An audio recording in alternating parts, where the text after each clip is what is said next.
again. Hopefully you're all having a good one. Hello. Let's go ahead and turn that down just a tad. All right, shuffle the playlist. Hopefully you're all having a good one, and welcome back. We are doing some theory crafting tonight. Yeah, we are doing some theory crafting tonight. So I actually have last Epoch tools over here. So I'm gonna be switching my my point of view. So let's go over to hey, what up, Nilmerg? How's it going? So you'll have to pardon the ads, guys.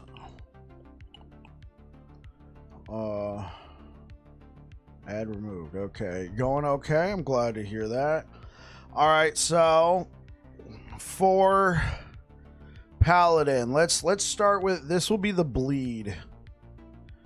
This will be the bleed one. So let's go. As far as I'm aware of, these are not getting changed. I don't think we're gonna need endurance. So let's take armor.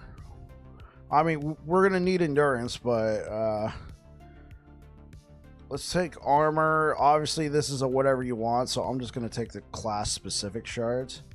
Hey, what up, Dad? Did you see the new Turtle movie? Oh, Teenage Mutant Ninja Turtles. Let's see. We're gonna want Chance to Bleed.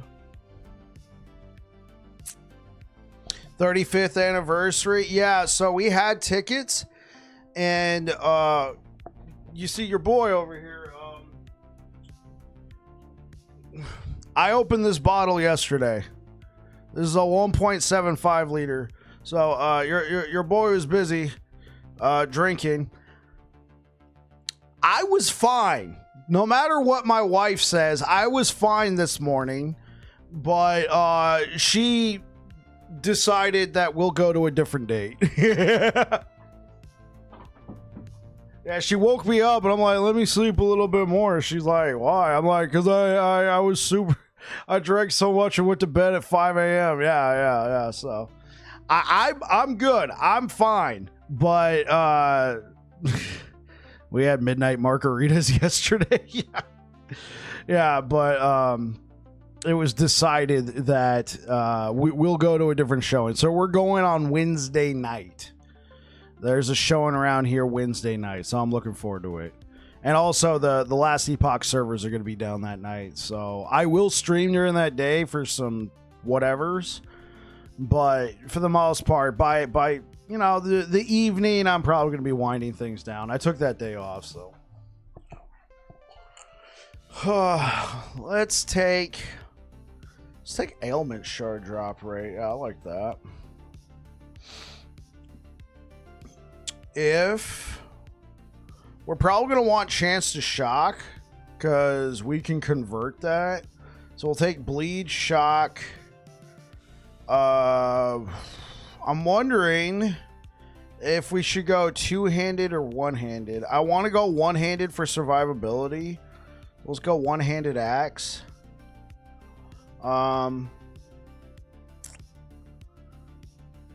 So for this one, we're gonna want the ignite chance. Yeah, so ignite. And then for these ones, we can go for gloves, because I don't know if this is going to be a purchase primordial or if this is going to be one of the ones that drops. Then as for this one, typically I recommend you take the experience boon. Okay, so that is the blessings. So let's think about the idols. We're probably going to want to take Adorned Volcano, but I can't use that. What's an adorned what's a volcano idol? Okay. It's Trinity of Flames. Trinity of Flames is the only volcano idol in the game. Oh, okay. Let's do a heretical. We're gonna want smite. Probably block effectiveness. As for the enchanted, so we could go for bleed duration. This could be really good. Less damage over time taken, using a shield and health. So this one could be pretty good. Increase armor, and armor applies to dots. I could honestly see us going that route as well.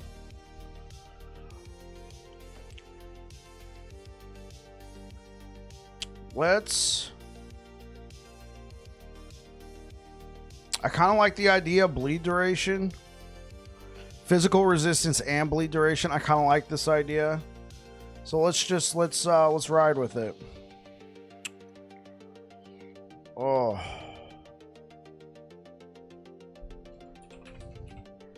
So we're going to take smite. Block effectiveness.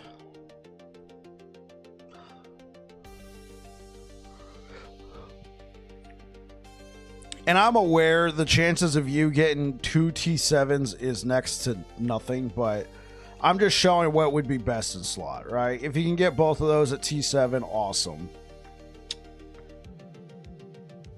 So we'll do this one as well. We will do bleed duration, block effectiveness.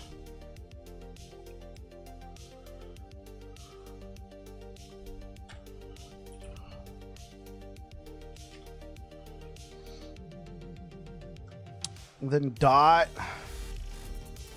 Hey, yo, Auravax, thank you so much for the follow. I appreciate it. How's it going? How are you doing? Less damage over time. Hey, what's up, man?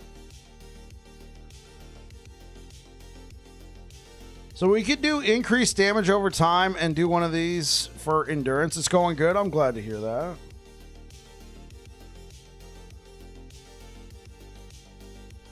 So we took the dots one. It doesn't look like there's a bleed duration one.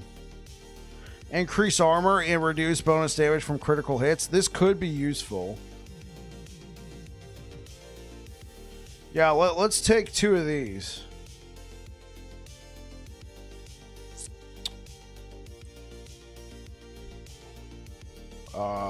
Increase bleed duration.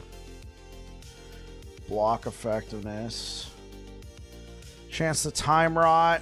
I mean, we could convert the time rot chance into bleed chance, but I think taking the defensive options is the way to go.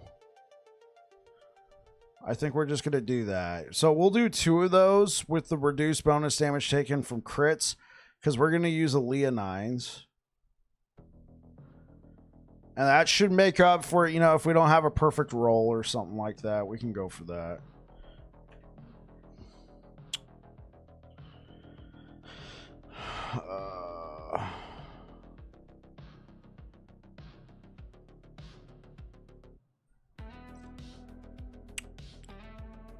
So we'll go for the less damage taken. Oh.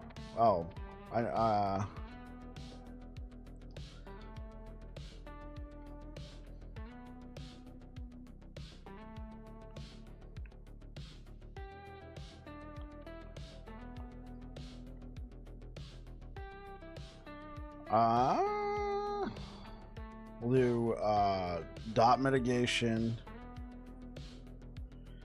That. So we'll go for this. Now, obviously, this is all subject to change. You know, this is all subject to change. I don't know, like, if these idols are going to be the way. We could also potentially end up going two-handed. So what I'm probably going to do is create 2 in-game build guides for this. So one, I'm going to go with what I know, right? So we're going to go with Leonines. I mean, we could look over the unique helmets really quick, but I don't think anything is going to replace Leonines. Unless I was going for like a Mask of Indifference build. All right, because this is a primordial unique. Because this can mimic the effectiveness of Leonines. But here's the thing. Leonines has much more armor. Has significantly more armor. 550. This has potentially a max of 250. Now you're gonna get that endurance threshold, which could be fat if you're running some sort of damage reflect build, which I don't, you know. Reduce bonus damage taken from critical strikes. See, this is such a wide number. Leonines is gonna have anywhere from 50 to 85. So you could get 100%, but I mean, there's so many different sources of getting reduced bonus damage taken from critical strikes that I don't really find this as compelling. The most compelling part of this helmet is you are immune to blind, bleed, slow, chill, shock, and stun. I think this is the one right here that people are going to focus on. You're immune to stun, brother. Like, yes, very good, but you're not immune to poison, the most common ailment, and that one also shreds your resistances. And if you're playing Sentinel, particularly Void Knight, you can already get immunities and reductions to slow and chill. So this is cool. I think people would take it for the immunity to stun, but I do find that this is one of the weaker primordials. Even with all of those bonuses, I do think it's a little bit weaker. So we could also use something like a dominance, right? We get potentially up to 12 strength. We could get 30 to 60 reduced bonus damage taken. This is a potential for me, though. The evade casting Glacier is what, you know, doesn't really do it for me, but the armor's nice. 400 plus 40. So yeah, and you can get free 12. So I do think this is cool, except for that Glacier. Now, what I could see, yes sir, what's good, G Money? Welcome back over on YouTube. What I could see you doing is running something, here, let me lock in that Leonines. What I could see is you run like some sort of ring.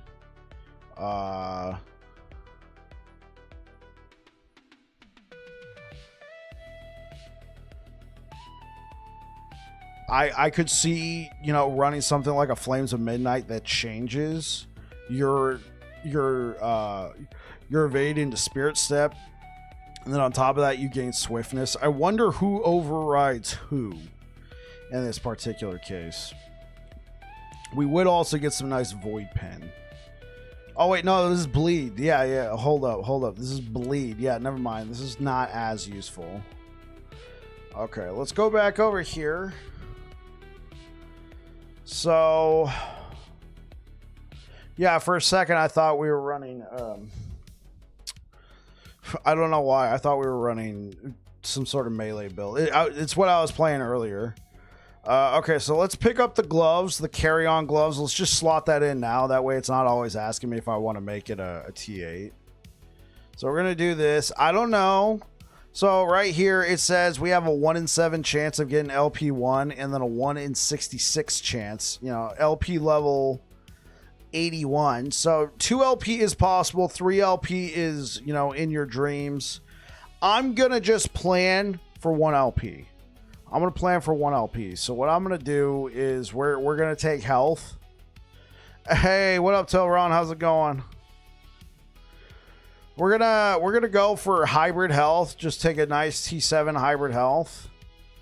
And here's what's really cool about this build, right? We convert 100% of Ignite, Frostbite, Shock, Time Rot, Damned, and Poison chance. All get converted to Bleed chance. So with just our blessings alone, potentially 100% Bleed chance. With this is Ignite. It gets converted to Bleed chance. And then we have this is Shock. It gets converted to Bleed chance. Now I know there's uniques and stuff in the game that can give us additional like Shock chance. I'm not going to go out of my way to get those. I think right now this is going to be just fine. This is going to be a good amount of Bleed with just these gloves. Right, with just these gloves, and assuming we can get like 99 or 100% for each of these, we're looking at 400% chance to bleed. Not taking into account the item, right? We're not taking into account our item. This is gonna be pretty nutty, chat. is going to be pretty nutty. So with a setup like this, I was considering, let's go over to the passive tree. I was considering dipping into Forge Guard to grab Smelter's Might and then running a two-handed weapon. You're doing well, had a good day, and hope you didn't have to drive anywhere near the peninsula today. We actually had tickets to go watch Teenage Mutant Ninja Turtles, the 35th anniversary in Monterey. And my wife canceled that. 2 reasons. A, she wanted me to get some more sleep because your boy drank half the 1.75 liter. Well, maybe not quite half. I was getting close to it. This was over several hours, though. I'd like to say I'm not an alcoholic. I only drink on Fridays, and this was over several hours. I started around 9 p.m. and I went to bed at about 5 a.m.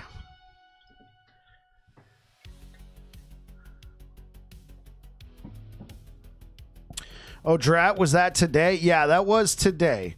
But, Tilron, we're going to a showing in Salinas on Wednesday. Yeah, Fiction had a good birthday. Fiction had a great birthday.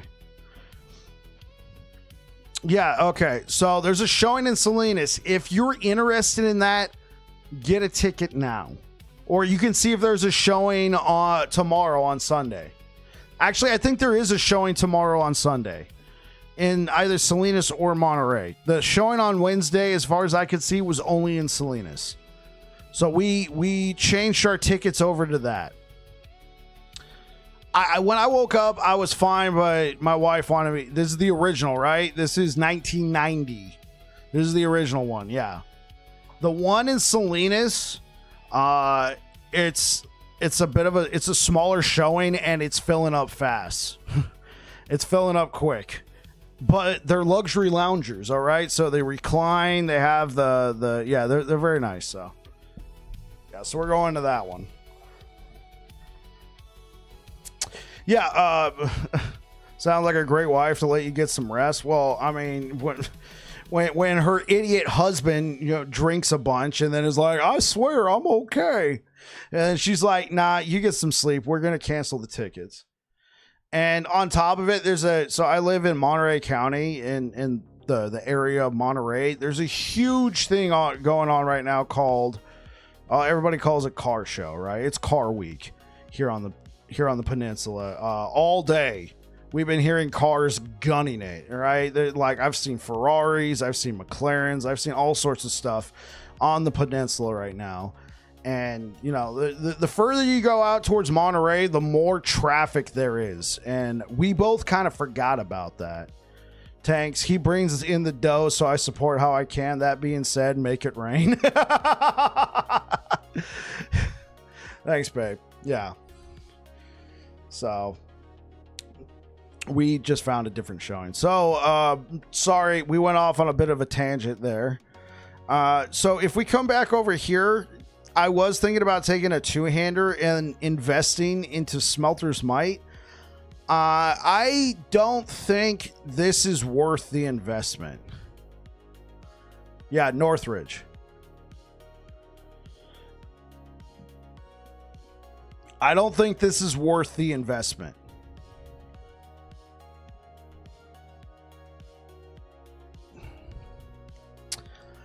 Using a two-hander, you're giving up all those defensive options, and then you're getting 140% chance. I think there's just going to be diminishing returns.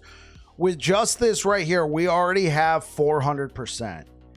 Like, if we got to a point where we're doing 1,000 with a two-hander, then sure. So what I'm going to do is I'm going to put together a one-hander with a lot more defenses, and then I'm going to put together a two-hander.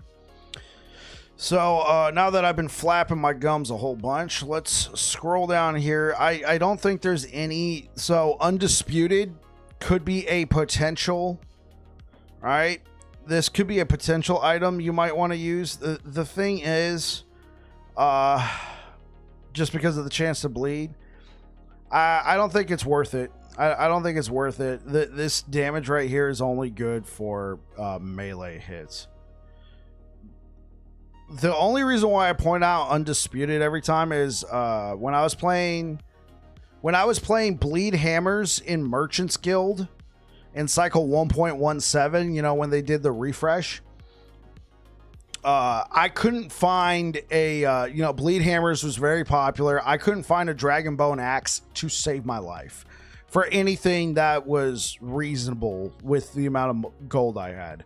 So I found a 2LP Undisputed for 30k. So I bought this, slammed it, got T7 bleed from some, you know, lousy axe, and boom, this is how I got all that bleed chance. So I always point out Undisputed if you're in a bind and you have T7 bleed chance on something, you could do that, but otherwise I say, you know, we could check out Executioner's Tithe. I mean, it is an axe, but I don't like the base. It doesn't really look like it's going to help us at all. Plus, we're using Carry On. We would have to give up Carry On for that. You could use a Cleaver Solution, the +1, but we don't have anything that scales with intelligence, and we're not a ward build. So if we're running Red Rings, if you want to run Red Rings, you could run a Cleaver Solution. I would say I'd go for a Dragon Bone. You're going to get anywhere from 70 to 100% chance to apply bleed with just that. So I'm going to set this up as a single. All right, I'm going to set this up as a single T7, but I know we could probably do like a double T7, you know, chance to chill, chance to ignite. We convert all of this. So what I'm going to do a T5. Oh, oops, wrong one. So we're going to do T7 bleed. Chance to ignite, T5, right? Chance to ignite, T5. Sealed affix. We're going to seal chill. I believe we convert chill, right? No, we don't. It's got to be shock chance. Actually, I like that better because chill is a great defensive stat. You know what? It might be better just to try and seal the chill, though, just so we have that. You know, just a small chance to chill. That way we can benefit from the defense that it brings. So if you didn't know, chill, it applies the chilled condition. Chill slows enemy movement and attack speed. Stacks up to 3 times. It is actually very good. So I think you should go for either a T7 bleed or ignite or shock. Either one, because our gloves are going to convert all of that to bleed except for chill. Chill is just a defensive option. So in the build I ran last time, I used the one gloves Salt the Wound. So we stacked critical strike multiplier everywhere. In this case, we're not doing that anymore. So what we're going to do is we're going to put we're just going to do damage over time and physical damage. And then we're going to call it a day.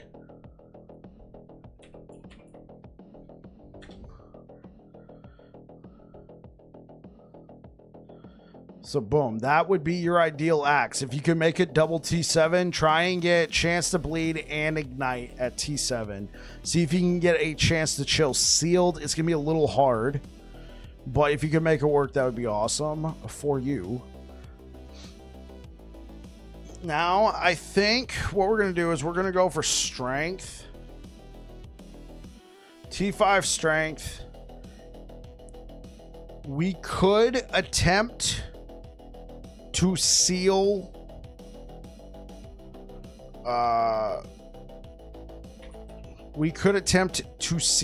the last bears, right? I'm generally not a massive fan of this. We're gonna need Fizz Pin since we're not running Salt the Wound, so we're gonna take a T5.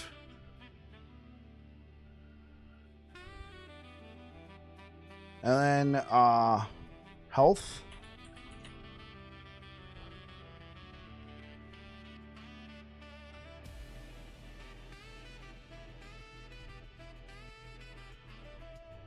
Right?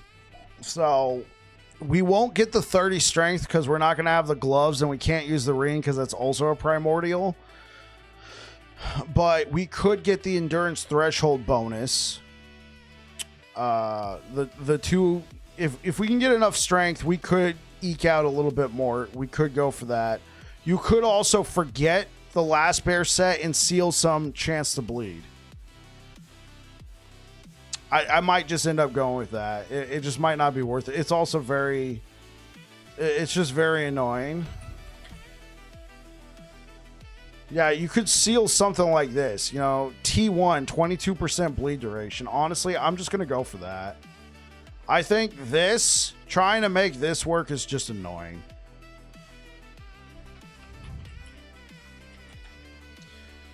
So, we're already going to have such a huge chance to inflict bleed. Let's not even go for that.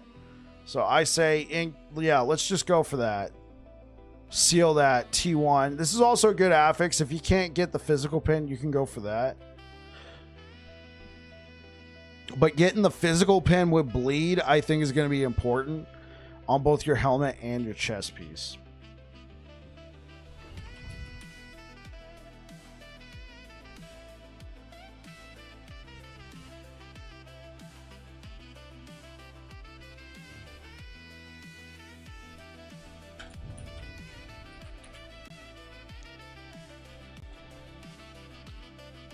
Oh, oops.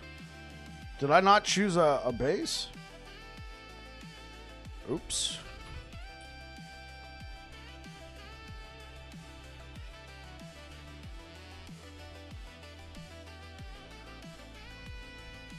Yeah, I get that 22% bleed duration.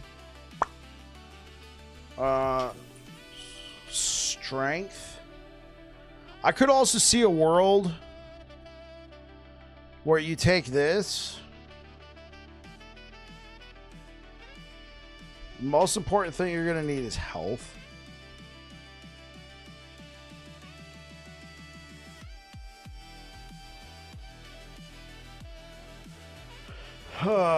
Okay. Okay, so let's think about... Okay, let's think about it. We could go with Nihilus. We could take a Nihilus, try and get that percent to all res, get the +2 to all skills. Orion's Eye could interesting. Omnis could be interesting.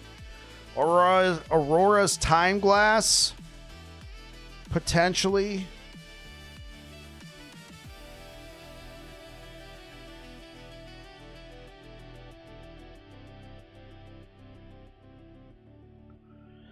I mean, this could save us in a pinch. I don't really feel like many people use an Aurora's that much. I actually have been using the Pearls of the Swine for leveling because you'll typically find them. I actually think these are really cool. It's a bit unfortunate that they nerfed the all-res, but I mean, 7 to 11% could be pretty big, plus the vitality. I wish there was one for physical damage, I'm not gonna lie, because they both are related to Bone Curse. You know, Bone Curse also inflicts penance, and this gives increased fire, this gives increased poison. So I wish there was a... Is there? Oh, I'm so wrong. I've only ever seen these two.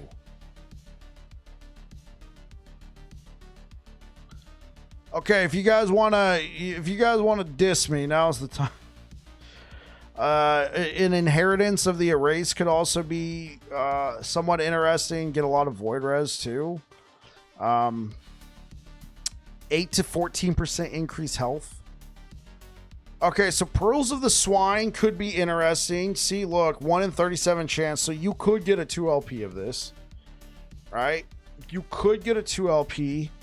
And then you get that 7 to 11% to all res. I do think this is a possibility. Plus, you get that 1 in 4 to all attributes, 5 to 9 to vitality, potentially 55 physical damage, 55% physical damage, plus you get these resistances. I think Pearls of the Swine is a potential. I typically just recommend going Nihilus. We will do the same here. So we got a couple options. We could go Chance to Ignite T7 or Chance to Shock T7. We could also go Health. I actually think I'm going to advocate for Health.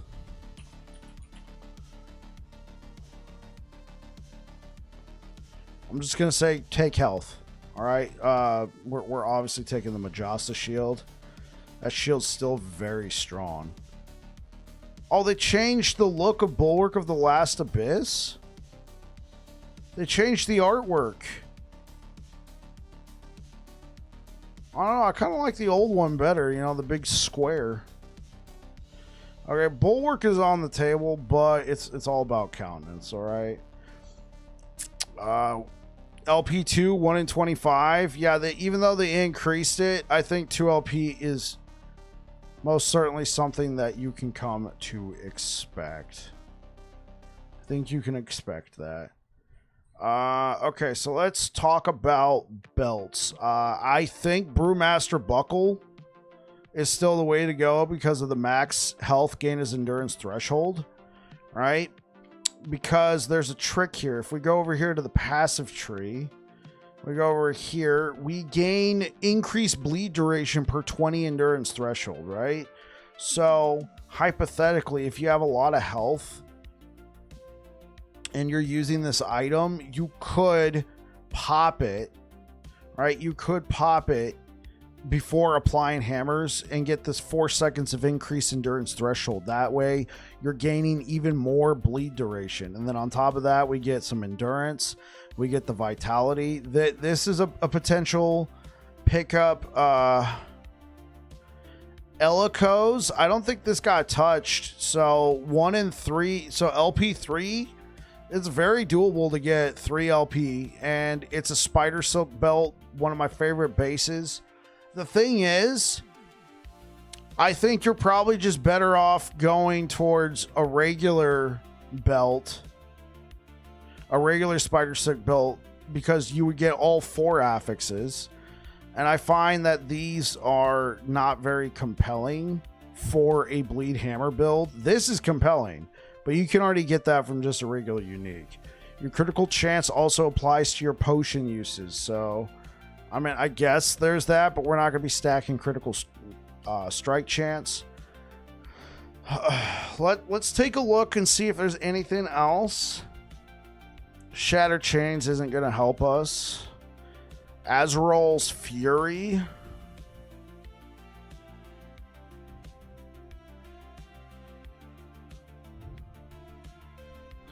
I mean, that's insane. So what about Fane of the Berserker? What will we get out of this versus the belt?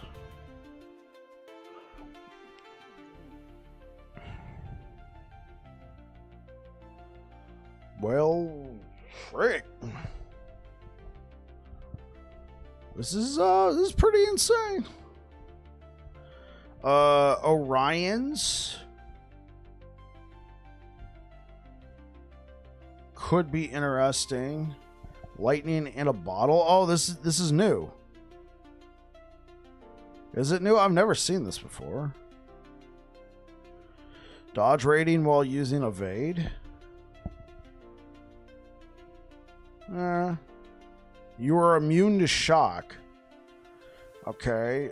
Communion. I don't really recommend going for belts like this because it's hard to get the specific affixes. Thorn Slinger is always on the table. You can easily get 3 LP. I mean, you can easily get 2 LP, but 3 LP is a possibility. So I think Thorn Slinger, Spider Silk Belt, or Brewmaster's Buckle. Even with the nerf, I still think this is probably the most enticing offer. So let's take Brewmasters. We're going to want Cleanse. Yeah, you're gonna want cleanse, and then let's just take 1 health, right? I think that's fair. If you can get a double health, awesome. All right, if you can get a double health, awesome. But I say take the cleanse. If you really need resistances, can possibly make it happen. Okay, so for this, I think exalted rings are gonna be the way to go. I mean, there's obviously something like Orion Sunseal is a possibility just for survivability.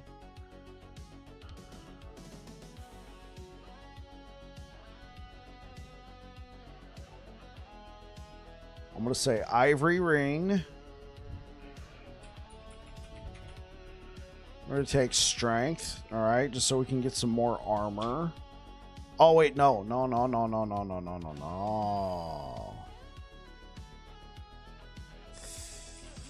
Throw. All right. Mana regen. Poison res. All right, so we want that poison res. Block. You're gonna want that T7 block, and then you're gonna want to seal 1 throw. Save. All right, so what are our resistances look like right now? We're looking pretty bad on void. Might need physical. So honestly, instead of sealing that bleed duration, we could seal resistances that we need. So real quick before we get too far in there. Oh, hey, what up, Air Dragon? Blood of the Exile, even with the nerf, still best in slot. What's a 2LP? 1.35% chance. So this is doable. I'm still going to say movement speed. Get yourself a T7 movement speed. That's what you're going to want to go for.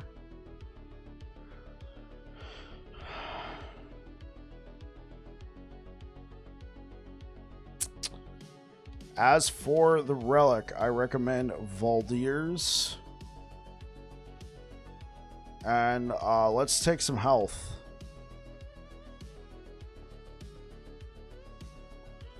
So I put T7 health on it. There you go. Is the new LE Tools Planner up? Yes, it is up. It is up. Okay, so necrotic resistance. Here, let's do our passive tree. So I want to make sure I do this in order for the bar. Oh, we can't do that yet.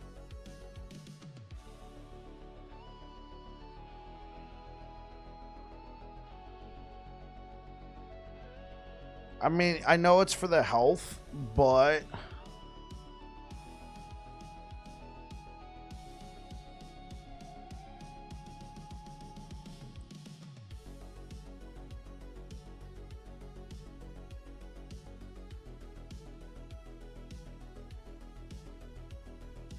there we go. We're not going to take Valiant Charge.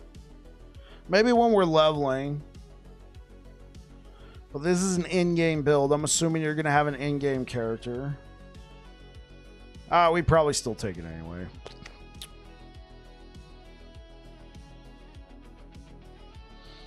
Yeah, I recommend you get 5 points there. And then you come down here, 5 points. 10 points. 5 points, 1 point. 1 point.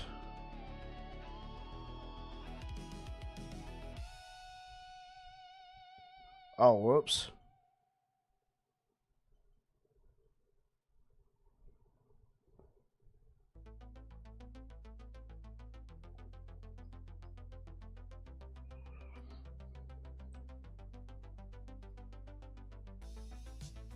Then we're going to probably come back over here, grab 10 points, right? We're going to want 10 points so we can get Abyssal Echoes.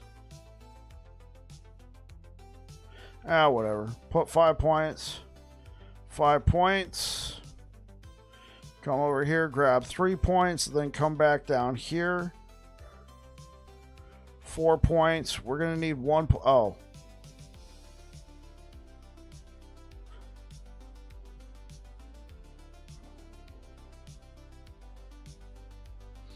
$12 points, and then we can go for mana regen or armor mitigation, also applying to dots.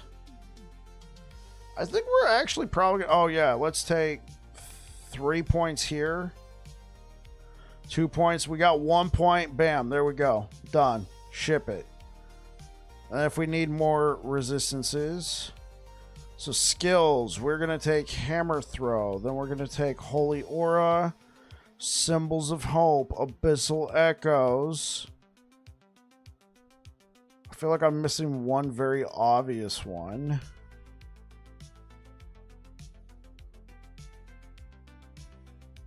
Smite. There we go. So we got a couple options, but I am going to recommend...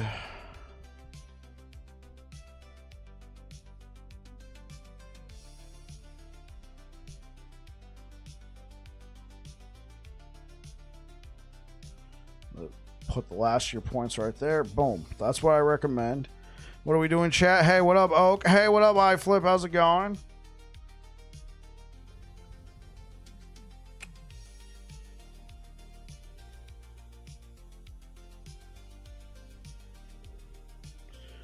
So we can eke out a little bit more damage that way. Now, this is where it's going to get really nuts. Look at this. Look at this. Oh.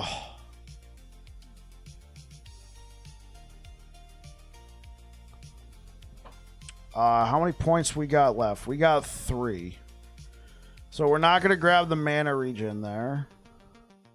I think we will have enough mana regen between Nihilus and our rings.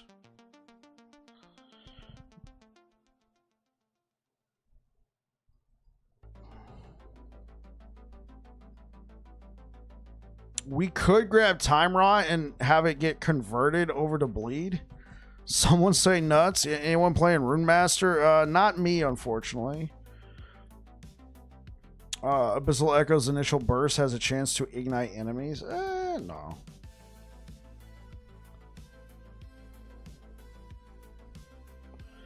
We could do that. Oh, no. You're going to want all of that. You're going to want all of that.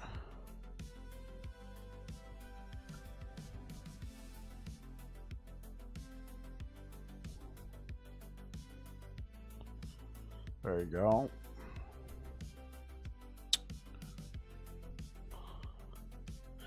And Smite. Smite's pretty self-explanatory. That way you don't accidentally kill yourself.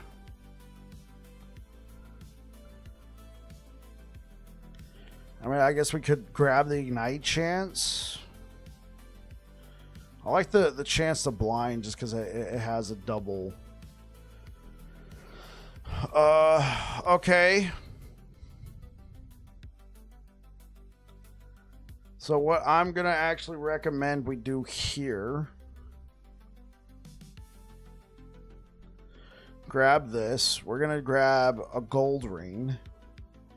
We're going to do the same thing. We're going to do throw. Mana.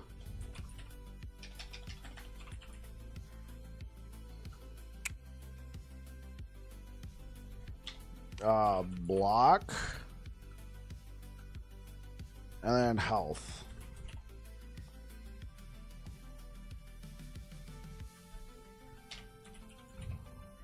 Now these are crucial. Getting this throwing damage minus mana cost for throwing skills is crucial. Okay? Otherwise, the cost of hammer throw is going to be insane. Well, actually, maybe not. I guess it depends. Because right now, I'm not taking hammer vortex. All right, now I'm not taking Hammer Vortex.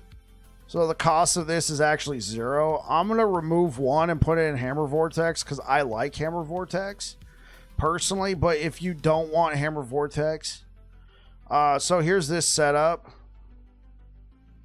Let's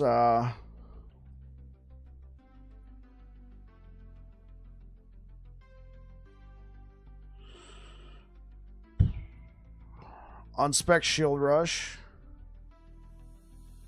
Holy Aura. So with this setup, I mean, now this is doable, but this is also pretty well put together gear. With this setup, you're looking at around 4,800 health. I think this is doable. Max, it would be 5,000. I want the average. And let's see. Healing effectiveness, whatever. Damage reflected, whatever. What about our defense? So our effective HP versus physical damage is going to be 84,000.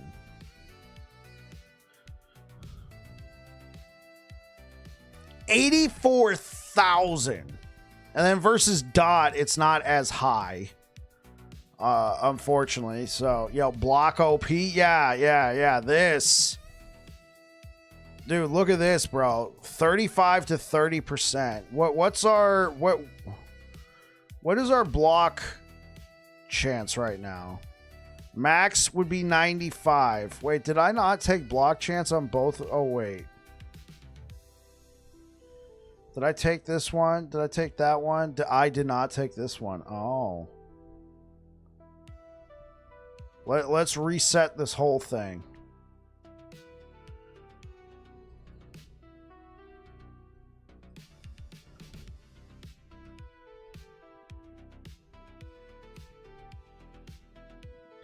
Reset. Oh, I also didn't come over here and grab Blade Master. Oops. No, we're going to grab this. Then we're going to go straight into this. Sentinel's just too good. I like Sentinel a lot.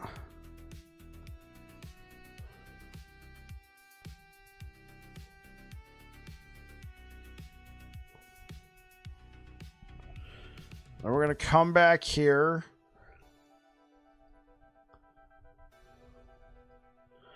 Bam. I'm going to come down here. 3. I'm going to come back here. 3.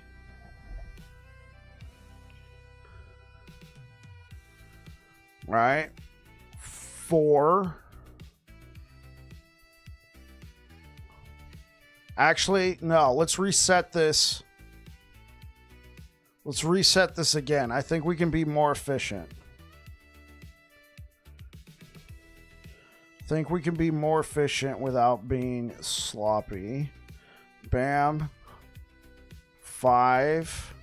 Right. In case you're wondering why I keep redoing this, this bar right here tracks what skills I take in what order. So I try to be mindful of if somebody, even though it's an in-game build, they look at it and then they just follow the tree. Right? They might do that. Even though this is going to be an in-game build and I will have a leveling build, they're just going to be, they might just look at the in-game build and follow the tree. So I want to make sure it's set up that way if they do go for that. So yeah, I think it's very important after Sentinel is to put your first 5 points into Forge Guard and make sure you're using an axe. That way you get that 75% bleed chance. So coming back down here, right, 5 points, 3, 10,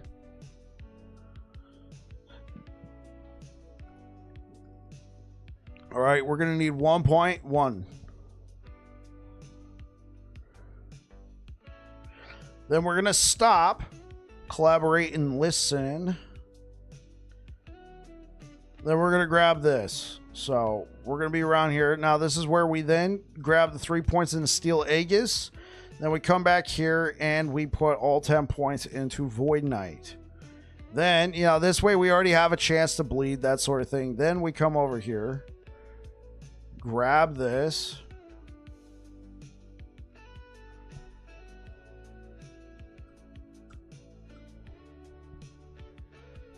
3 points, 2 points, 1 point. All right, so I'm going to have 4 endurance. Overall, if we play our cards right, I'm going to have 4 endurance. I think I like that a lot better.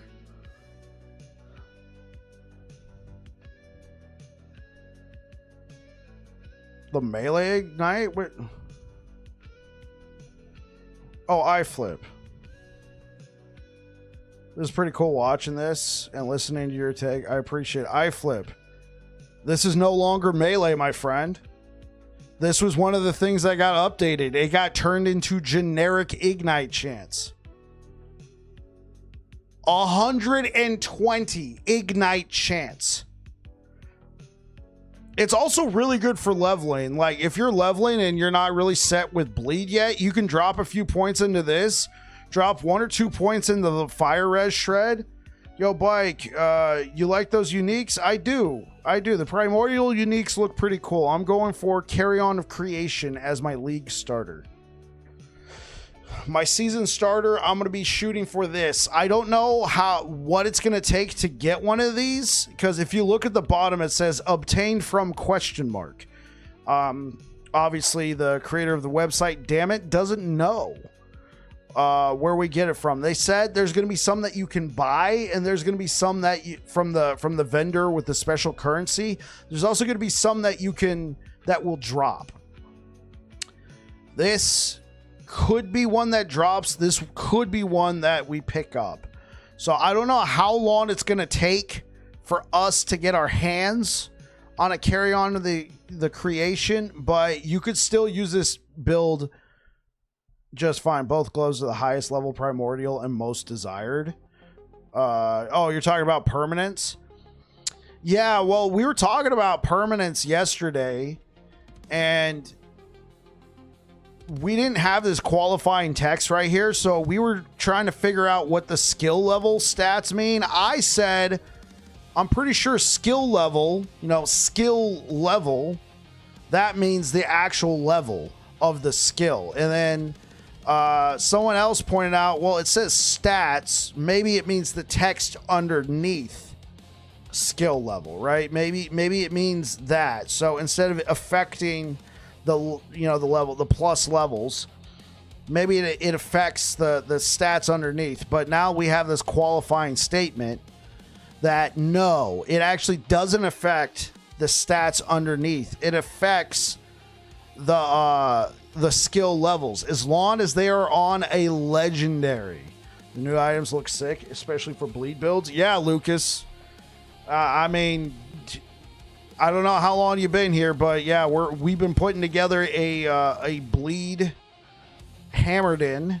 I mean, I was gonna start bleed hammers again anyway, right? Because I love some bleed hammers, but this solidified it.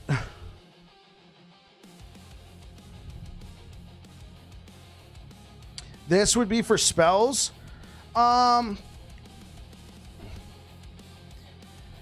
These could just be generically good, but I do see what you need. BBC is good for bleed gloves too. Yeah, especially if you're doing something with the bleed. Unless you are trying to do something with BBC and you want time rot, because this converts time rot chance. So if you're trying to get some sort of effect based off time rot, this could actually backfire for you. Time rot up to 60%. Yeah, absolutely. But this could backfire on you if you're trying to, like, if you're playing a melee Void Knight build and, like, let's say you're doing a racing strike. Yeah, this could absolutely, I don't know who would override what.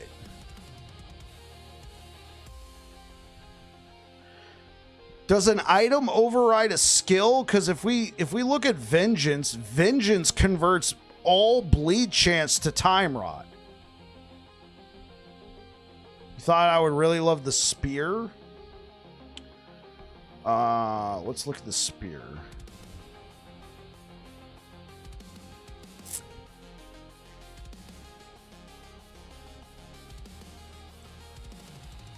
Is it the leveling spear that everybody was losing their minds over? Harmony?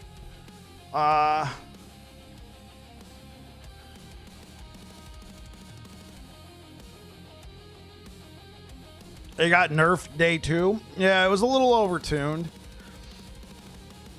I thought it was a little overtuned. Like, I originally was like... Originally, I was like, yeah, this looks strong. I don't know if I'm going to want to run the non-idle magic items, right? The non-idle magic items over, I didn't know if I wanted to keep running just 2 affix items. The item and skill mechanics are always confusing. Yeah. Yeah, I don't want to have to run all that to make this work, but people were theory crafting builds where, the numbers were just going insane. So I was like, okay, yeah, they should probably do something about this. Multi-strike, warpath, all that would be strong with a spear. Yeah, absolutely. Okay, so what is our endurance threshold? 1,354. We have 55% endurance. We're actually going to need 3 points here. I mean, actually, we could make up for it with the idols.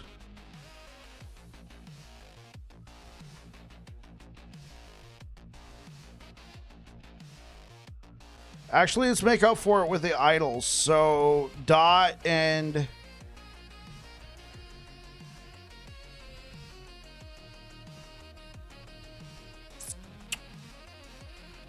Where's the endurance one? Yeah, there we go.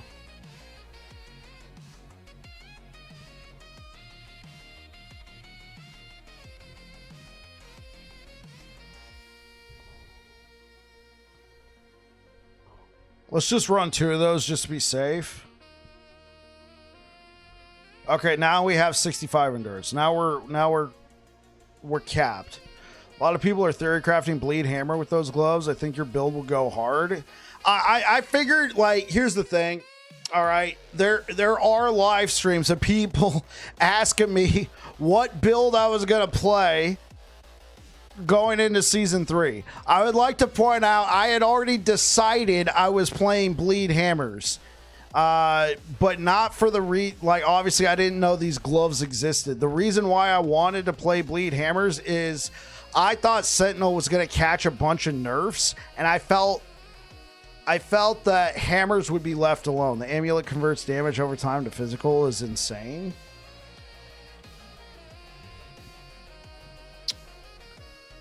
Okay, so you said it's a unique amulet. Is it True Sight? Is it Blossom? Are you talking about Blossom? Doesn't matter. You got the most time on Sentinel. You own it.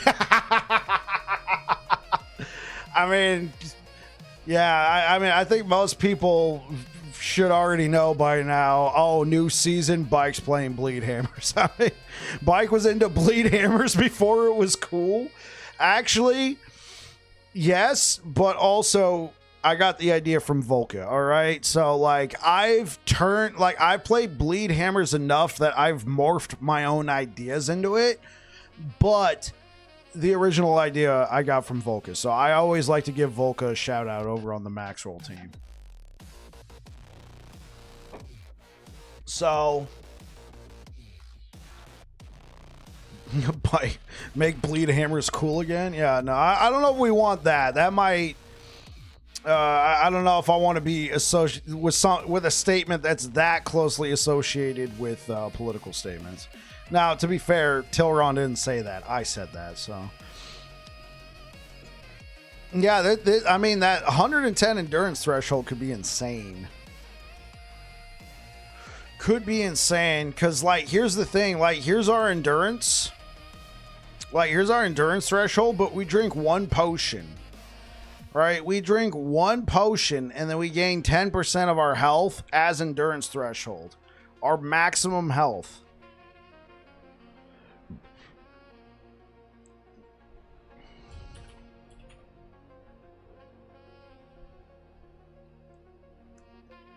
All right. Okay, you can all see that.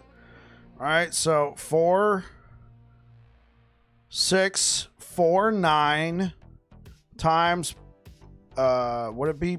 Yeah, 464 endurance threshold, 0.9. So let's add I don't know if it's going to do decimals for this.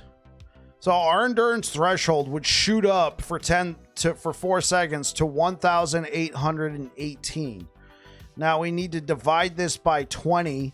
That means we would gain essentially 91 bleed duration.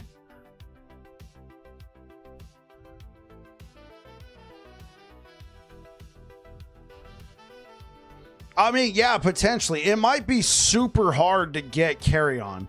All right, but here's the thing. Like, I was already planning on playing this. I could put together a build that doesn't use carry on at all. I could put together a build, like, honestly, in that case, I would just showcase. I would just say, if you can't get a hold of carry on of creation, reference my season 2 build, because nothing's changed. Nothing's changed at all. You would change some of the blessings around, but nothing has changed. You would use the same idols. You would use this. I pushed that build to over 1,000 corruption. So I would just say, if it proves that carry on of creation is too incredibly hard to get a hold of, like kind of like the Uber Aberoth stuff, right? You guys remember the Uber Aberoth? Everybody was putting it all into their builds and everything, and then especially if you're playing Circle of Fortune, it's not that easy to kill Uber Aberoth. And then eventually people just started, you know, kind of taking Shattered Worlds and Immortal Vice out of their build suggestions. I mean, if you're playing Merchant Skill, you might be able to buy one, maybe a bunk one, but Uber Abbey Haste Relic thingy, yeah. A lot of people were putting that stuff in there. And then it turned out Uber Aberoth actually was incredibly difficult. Shattered World, yeah. Yeah, I think... So what do we think, guys? I didn't put, like, I went for physical pin with bleed as a T5 affix on the chest piece and the helmet. I think strength is a good pickup just so we have some armor.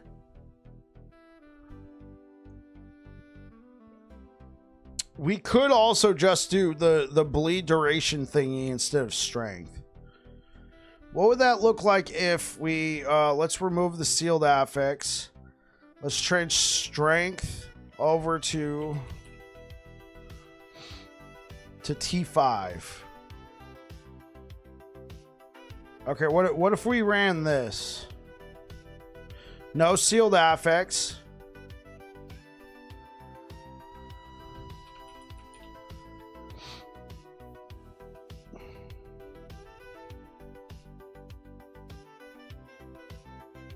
I mean, I don't think it's really worth it. Yeah, if I can't, I would probably, yeah, you're right. I would say reference my TA. I would say reference my build guide, my season 2 build guide, and then take a T8 chance to bleed on Dragon Bone Axe, the end. You know, you could go for that. Or insert other primordial unique that looks cool. You know, like like the amulets, like if this one's easier to get a hold of, right? The Blossom of Immortal Stone, like I could definitely, like, this has a lot of nice to haves, right? You're converting void, necrotic, poison. This is incredibly important here. You're converting poison over to physical, right? Over to physical. And then on top of it, you're taking you're getting more armor mitigation. The attunement you can't really use as much with this build, but then you get the armor. Am I dumb, bro? Why can't I figure out what void skills is on my bar? I only have one. It's Abyssal Echoes. It's Abyssal Echoes. So the idea with this build is you're going to use the hammers.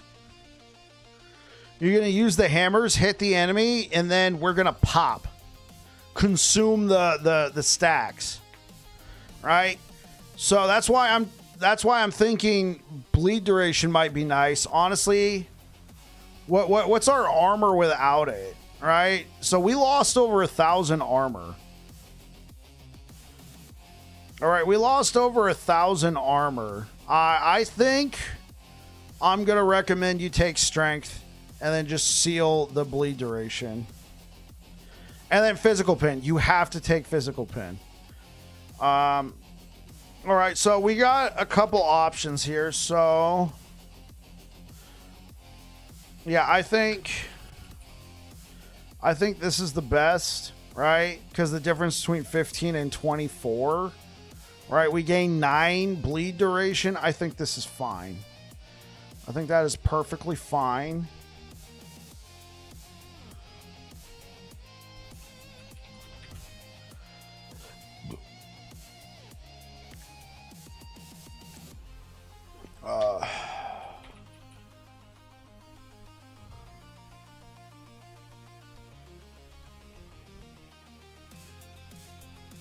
All right, this is what I think we should go for. So I'm going to send this to Action RPG, see if they want to put it on the website. Yeah, I think this is a good theory craft right here. What do you guys think? Am I missing anything? Right, we use the rings for block effectiveness. We get mana regen. We're going to be tanky as heck. Yeah, we do have one weakness, though. We're only getting 2% of physical damage over time leached as health. This is our only source of leech, is Valdir's. I've used it before. It's fine. Valdir's is pretty strong, but if we need more leech, we could use a... what's the helm? It's a Leonine. Oh, is there a unique helm? Butcher's Crown, you have Frenzy. You do not regenerate mana. 6 to 12% of current health lost per second. This is not affected by increase. 12 health and 1 mana gained as hit per 12% increased mana regen. Increased effective Frenzy. This seems kind of insane. Mask of Indifference. I mean, this is just a good survivability thing. It seems a little ho-hum to me. It only requires level 60, though. Butcher's Crown. You have Frenzy. Oh, okay. I missed that part. You just have Frenzy all the time.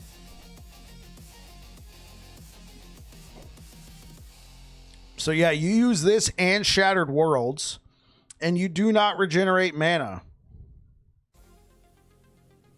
You're currently cooking up a build with Butcher's Crown and Dancing Strikes. All right, Nalio, that's what I'm talking about. Yeah. Yeah, I think this is what I'm going to recommend people use. Okay, so hold up. Let me set up a few more windows. So I'm going to save this one. So if you guys want to take a look. Oh. Thanks, Cooch. Thanks, Cooch. I appreciate it. Yeah. Here. It has been selected. So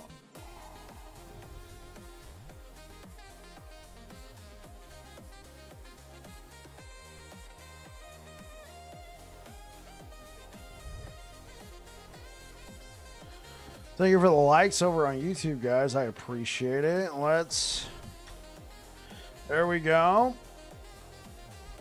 And then for YouTube, if you guys wanted to take a look,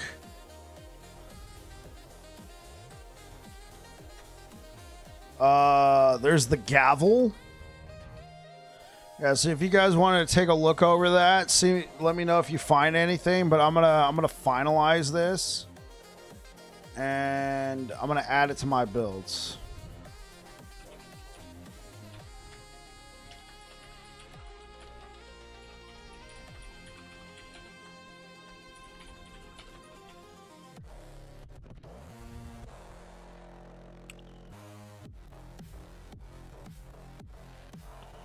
Okay, cool. So we got that one there.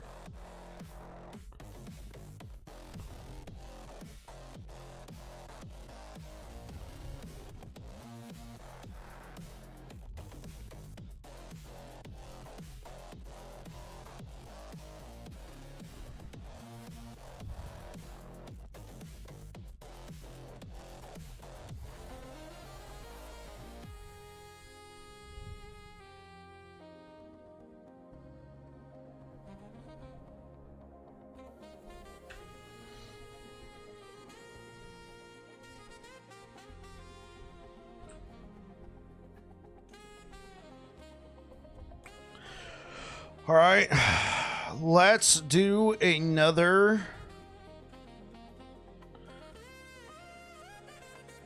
Honestly, I don't think I'm going to recommend doing like a two-hander bleed. Yeah, I don't think I'm going to recommend doing a two-hander bleed. So let's do the same thing. And this time I'm going to do, oh, oops.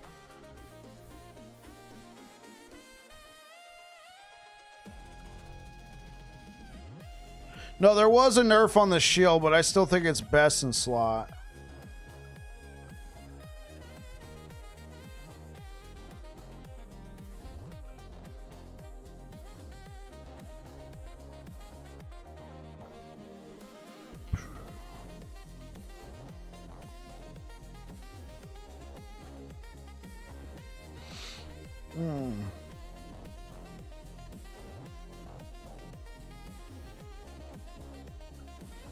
What if we only put 5 points here?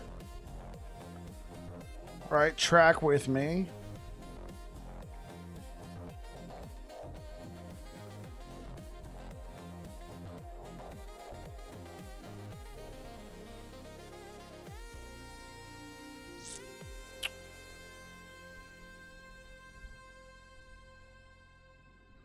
All right, what if we only put 5 points there?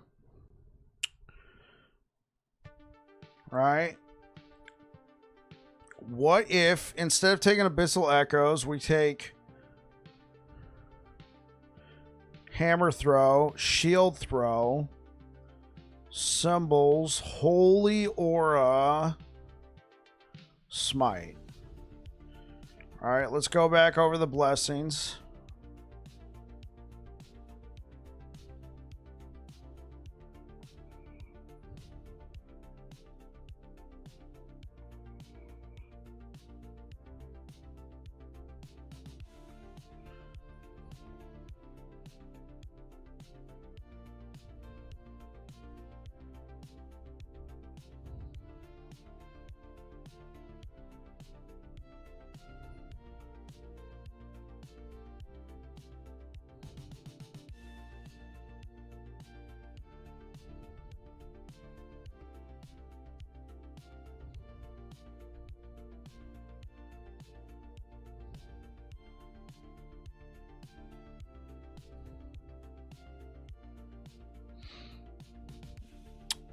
All right.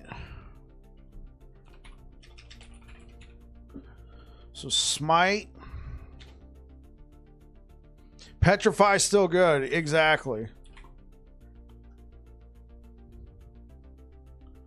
So we're not going to need endurance on this one.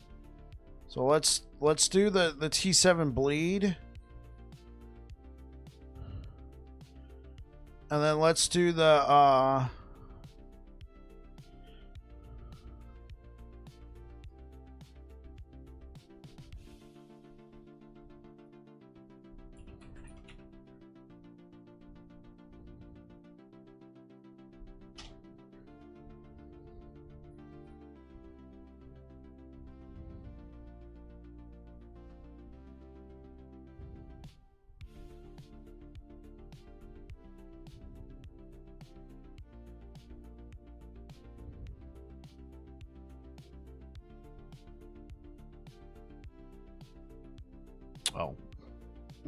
Okay.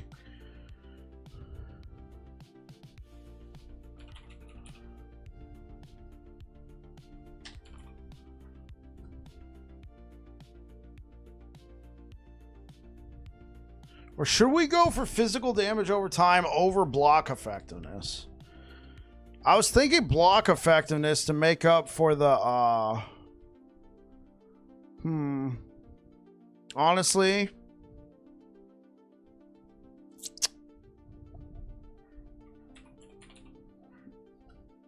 let's go physical damage over time. I might correct the other one. Yeah, I think I'm going to correct the other one. I think I'm going to recommend physical damage over time. So that one's already outdated. Sorry, guys. This is why this is why we do this. Fire it. No.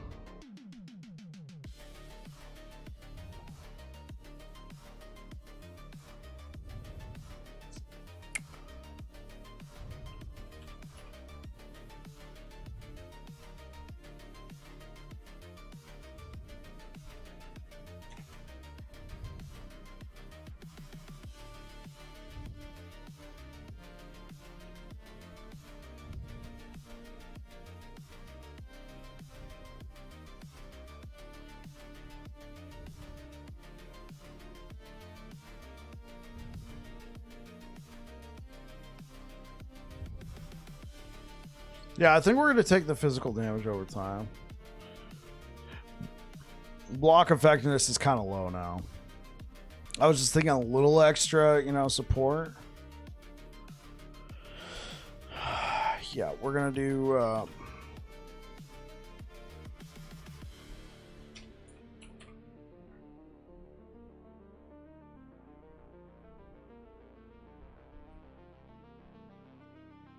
less damage over time. No, yeah. Now we can do that.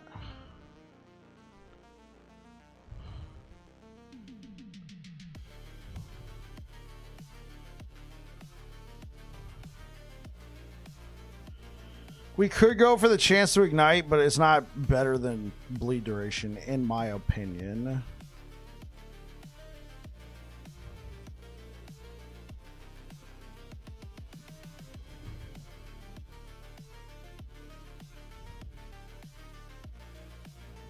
There we go. Okay, cool. So we got a good setup here. These are the skills that we've decided we wanted to go for. Let's go for Nihilus again. And we're just going to go straight for health.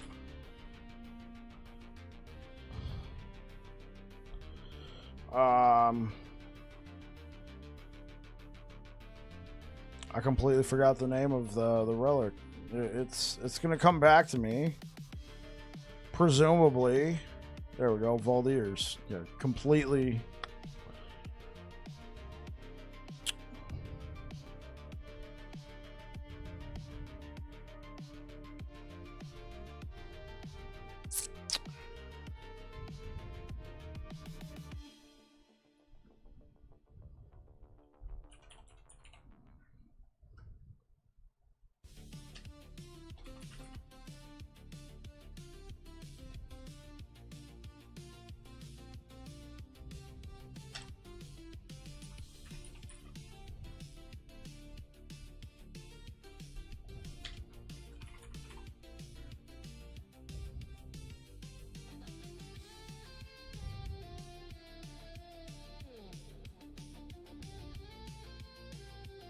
We could go for a vitality ring. Now let's just go for gold ring. We'll set up the same thing. So gold ring, we're gonna want throw.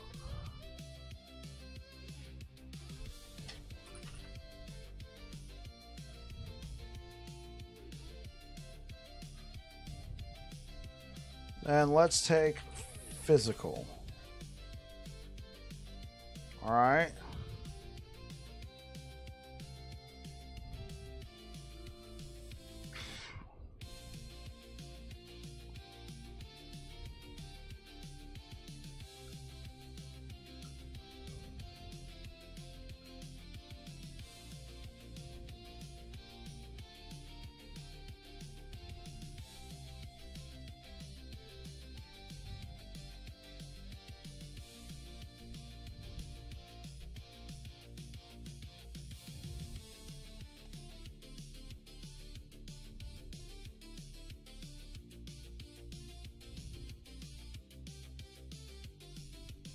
Boom.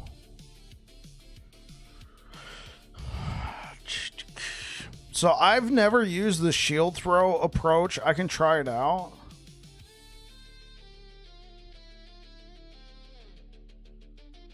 We're looking at the new uniques. It seems they avoided Sentinel as much. Hey, that's fine.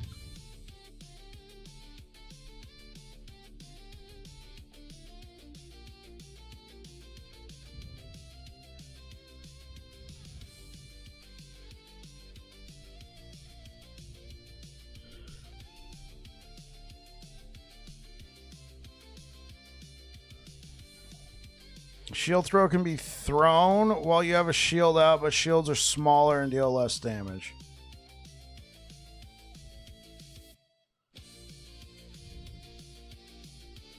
This node has no effect if you take shield breaker. Okay. We can grab frailty there. Is there something that is there something that can let us...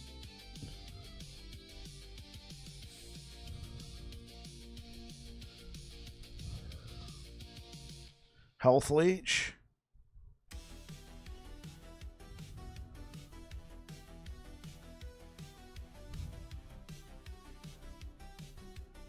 Okay, you get some extra ricochets.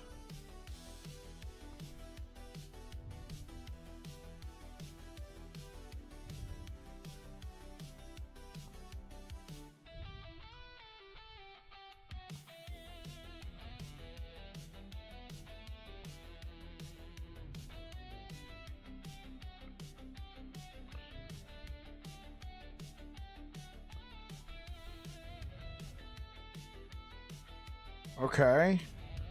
I've never actually used this. So, this one's going to be a little bit different.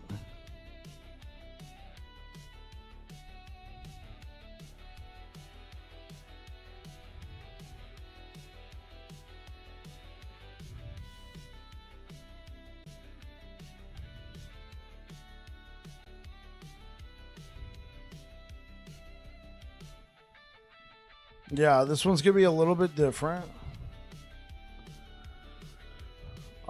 So how are we looking? So if we have max, we would make it. Okay. I think this is fine. I think poison resistance is fine. If we had the max, we would be okay. All right. So what I'm going to recommend, take leonines. We're going to do the same thing. We're going to do strength.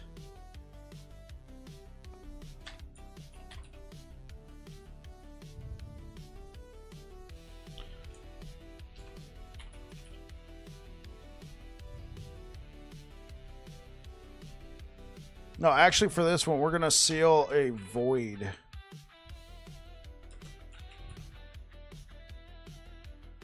Want one void res. That's all you need. Just seal one void res.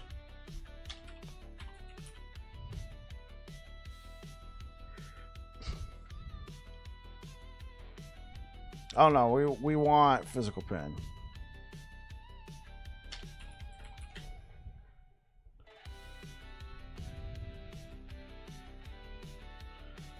Okay. So if we have max, we're good. I think this is fine.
All right, we're gonna take a dragon bone.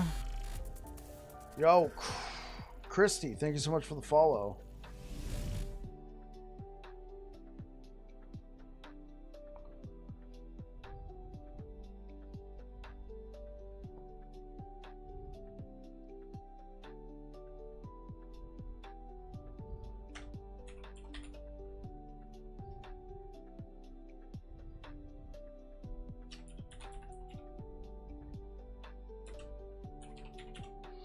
All right.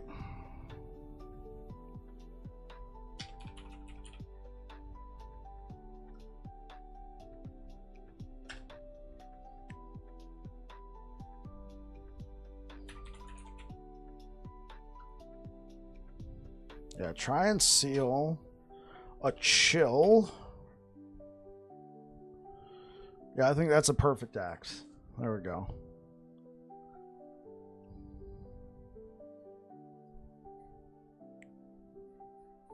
And we're doing the Majasa shield again.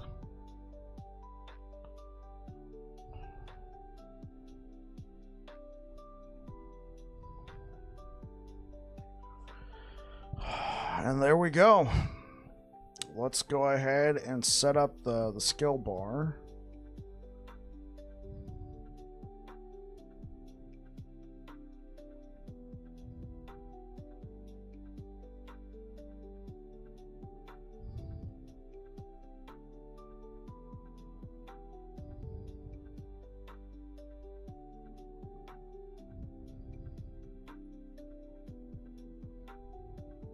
I should try out shield throw.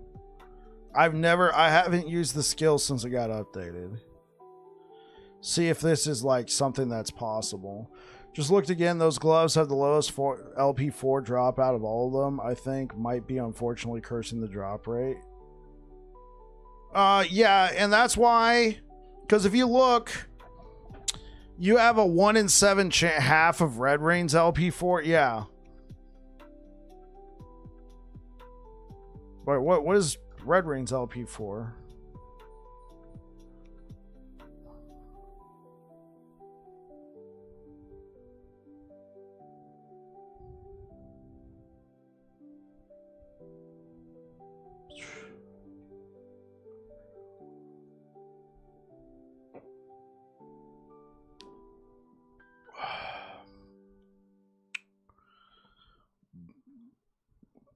You could also take an Osirion. I personally think every one of these stats is something you're... Oh my gosh.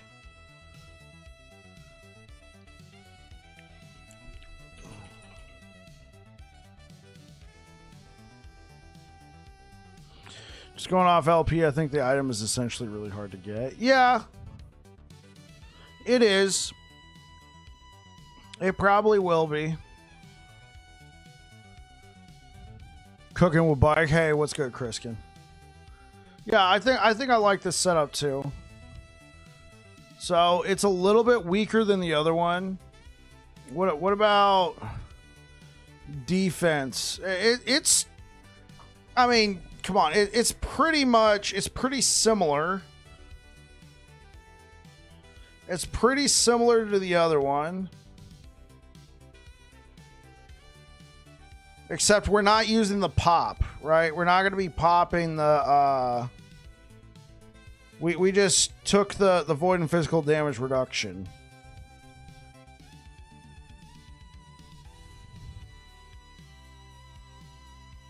Yeah, I think this one's a pretty good setup.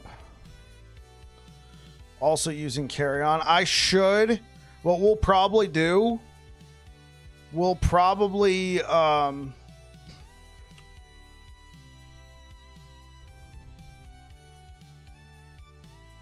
Should be fine. Yeah, what we'll probably do is load up the game, jump in, play on one of my bleed hammered ins, and we'll try out shield throw. All right, we'll try out shield throw and see how it is.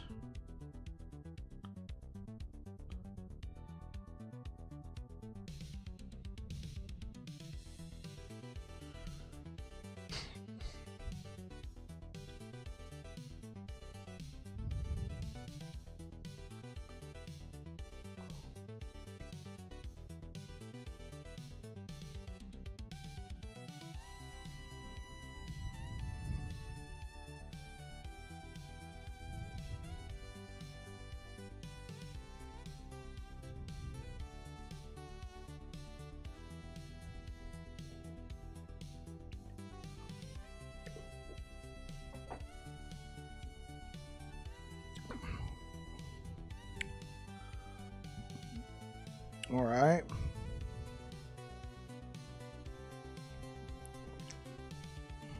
Throwing 90%. Well, what's our block chance? Block chance is potentially, if we have max, we're at 98%. That is a little unfortunate. Did I not grab all the... I grabbed all the block chance nodes. Even with the range, did these? No, they're still 4%. Okay, something's not adding up. Okay, let me pull open a calculator. 35 plus 26 plus 4 plus 4. We're at 69. Is this the old numbers or new numbers? I think it's been updated. You know what? It might not be taken into account the 12. I don't think it's taken into account. Is it? Okay, it says it's taken into account the 12% block chance. It looks like it's new. The block chance didn't get nerfed. Oh, I put T7. Let me make that a T5.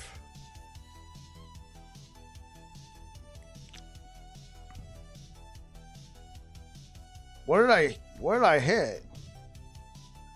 I could have a max of 11,000 armor. Okay.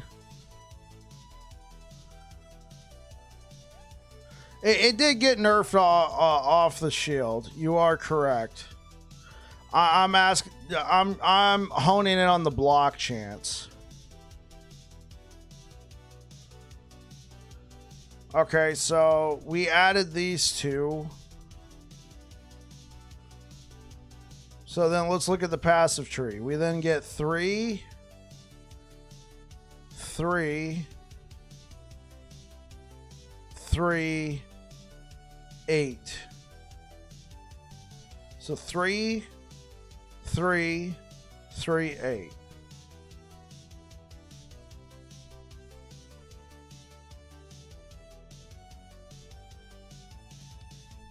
%. Okay. So I am short by 2.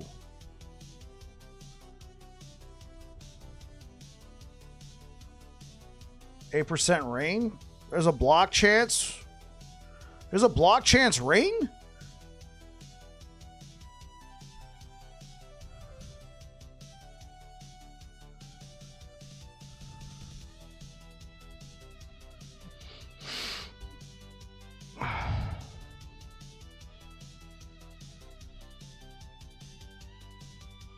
Yes, I counted the 8. 98. It's calculating it right. It's calculating it right. Well, one thing we could do if we ever got 2 LP, it'd feel like a waste.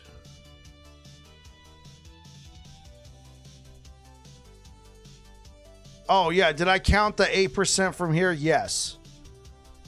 I understand that. Yes, I did count the 8% from here. Well, we could also...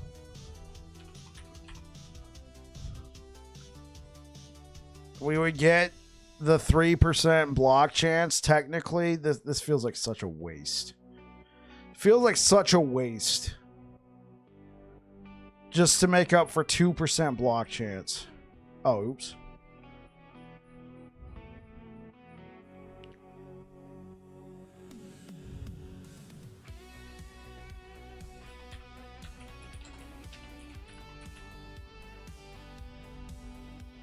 All right. I think we're going to ship this one.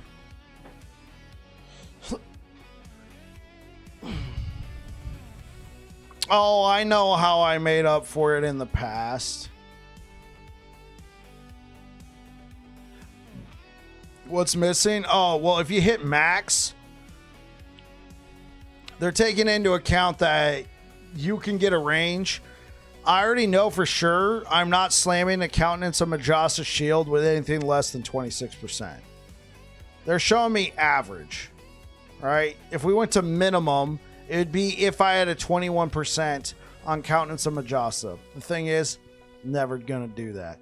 So if we go to average, that's where we're getting 96%. And then if we did max, we would get 98%. 26 block chance needed for sure. I know where I'm going wrong. I know exactly where I'm going wrong because here's what I used to do before these awesome changes.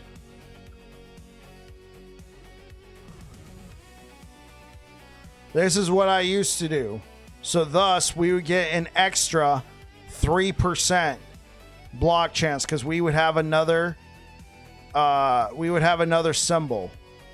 So I would have a total of 5 symbols. 5 times 3 is 18. So instead of 12%, we would have... Well, I'm doing that right? No, 15. Excuse me. 15%. I'm like, wait, no, that sounds...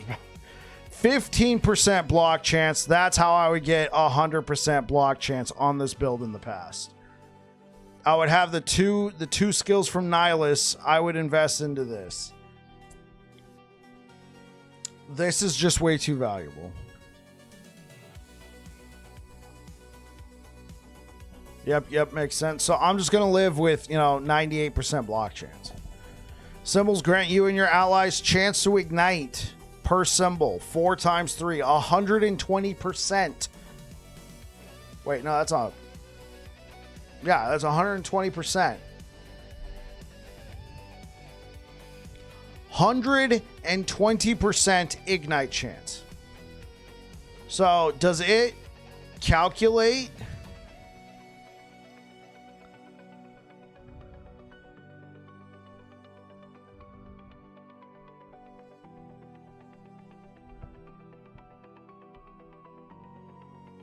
Is it converting it?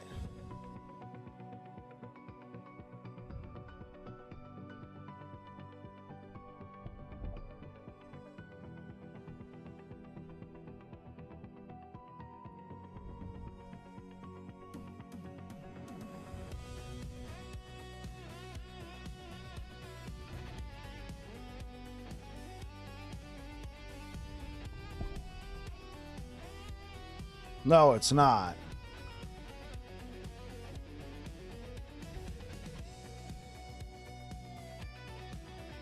Okay, well, let's add this up real quick. Because they're saying I have 600... Chriskin with the 5 bomb. Thank you so much. Thank you again. Oh. Okay, so let's calculate this. Send us into a okay, last time I can do it. Yo, I appreciate it. Thank you so much, Chriskin. Send us into a level 2 hype train. Thank you so much. So, we have 636% chance to bleed on hit. We have 224%. Someone got to get the last one to get it to 90. Who's it going to be? To help us hit the goal. Appreciate it so much, guys.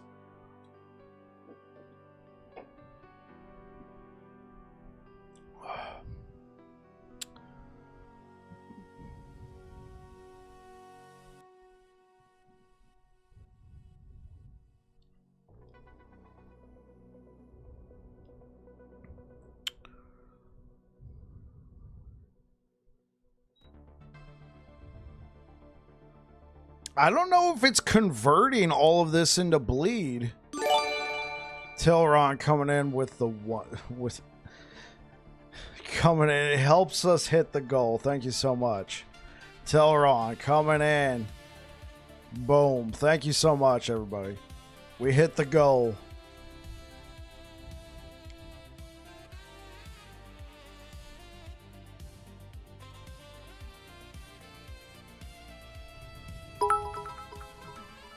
Tilron, thank you so much for the 1,000 bits. We hit the bit goal. Thank you so much, man. We hit the sub goal and the bit goal. Thank you so much, guys. Okay, if you look right here, if you look at the breakdown, it's not holy sh... It's not applying the conversion. Because if you look at this, it says from the gloves, we're getting 128% chance. That's average. Oh, chap.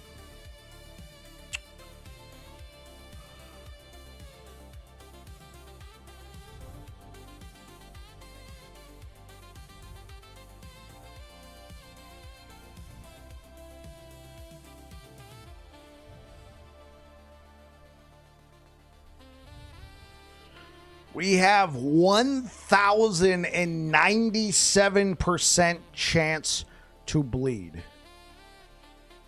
On average.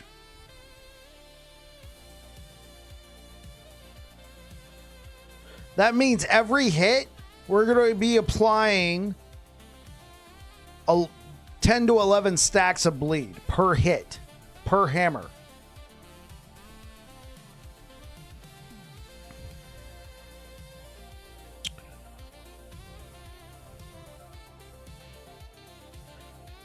Yeah, because there is no cap, right?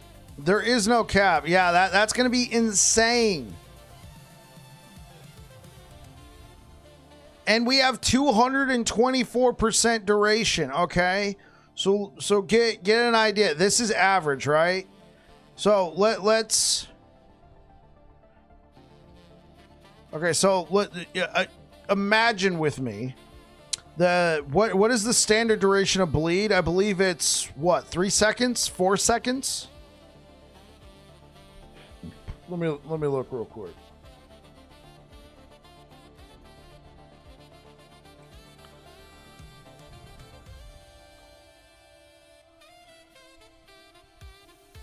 It's 3 seconds.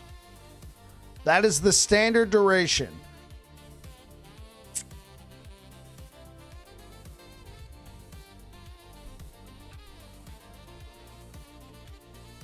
Okay, so the standard duration is 3 seconds. Here, let me make sure YouTube chat is open. Let's pray we can get them. I think we'll be able to get them. Hopefully we can get one with 1 LP. Okay, so bleed is going to have a duration of 224%. So 100%. So default duration is 3 seconds. So 100% duration makes it 6 seconds. Another 100% makes it 9 seconds, and then 24%. So we're doing like what? 9 1/4 seconds bleed duration per stack of bleed, which is insane, by the way. All right. 629% increased physical damage.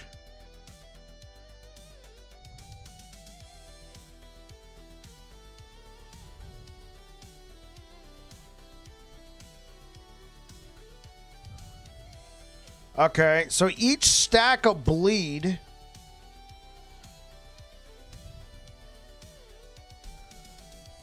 base is 53.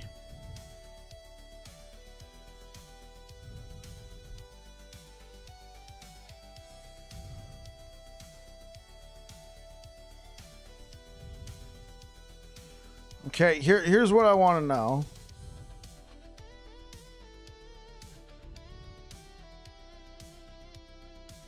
No, wrong one.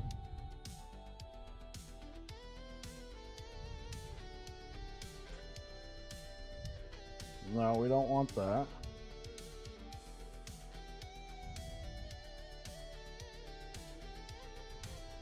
Oh.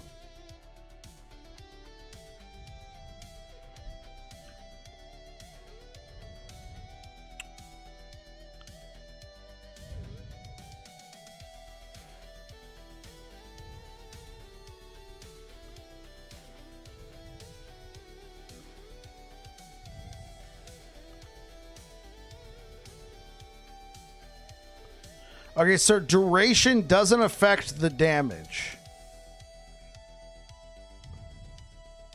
Okay, duration does not affect the damage here. Bleed League, this is a Bleed League. So it looks like the duration does not affect the damage.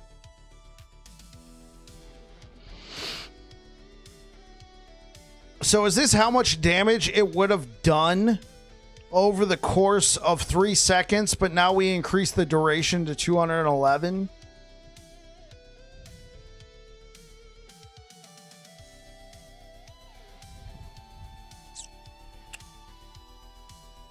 Choo choo? Yeah, absolutely.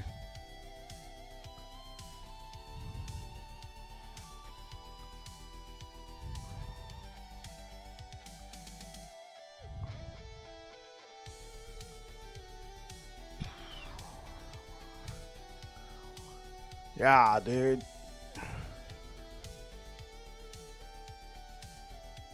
This is insane.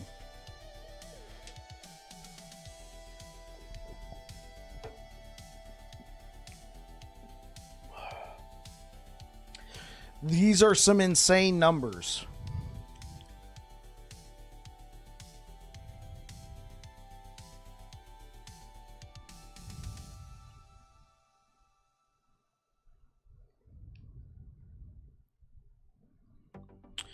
Okay, hold up.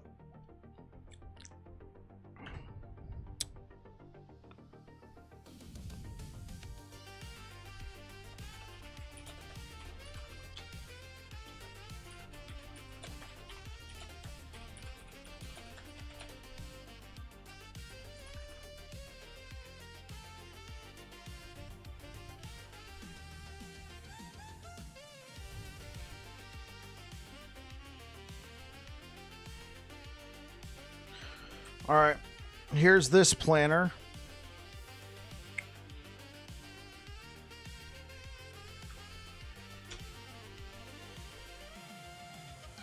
Thank you for the likes over on YouTube, guys. I really appreciate it.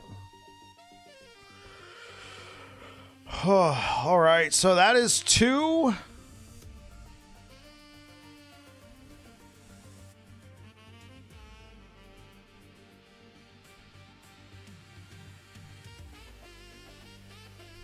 Okay, so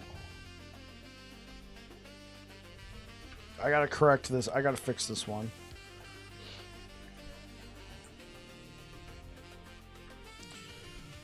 I gotta fix the idols on this one. I decided we're doing physical.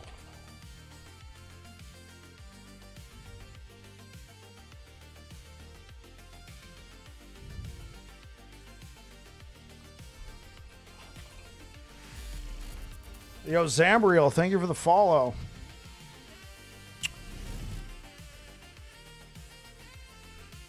How was I not following you? Probably because we stream at the same time, Zam. And so every time you typically stream after I do. So what typically happens is I then raid you, and since you're already streaming, thought never crossed your mind. I mean, believe me, there's been some times where I'm like, oh, be sure to follow our dude. He's rated us for the 7th time. And then it's like, I haven't followed this guy. Man, no judgment here, bro. Yeah. Oh, you would have? Oh, no worries, bro. No worries, man.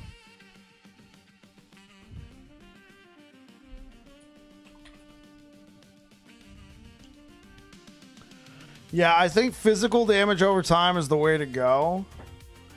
So, Zambriel comes in and he already gets a sub, man.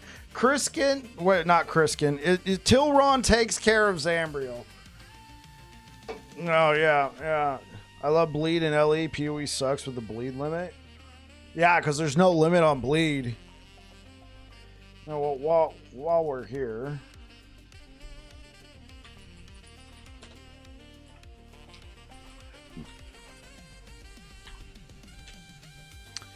If you guys are over here on Twitch, be sure to follow our man Zambriel. There should be an icon right above chat. Drop him a follow. This guy is really cool.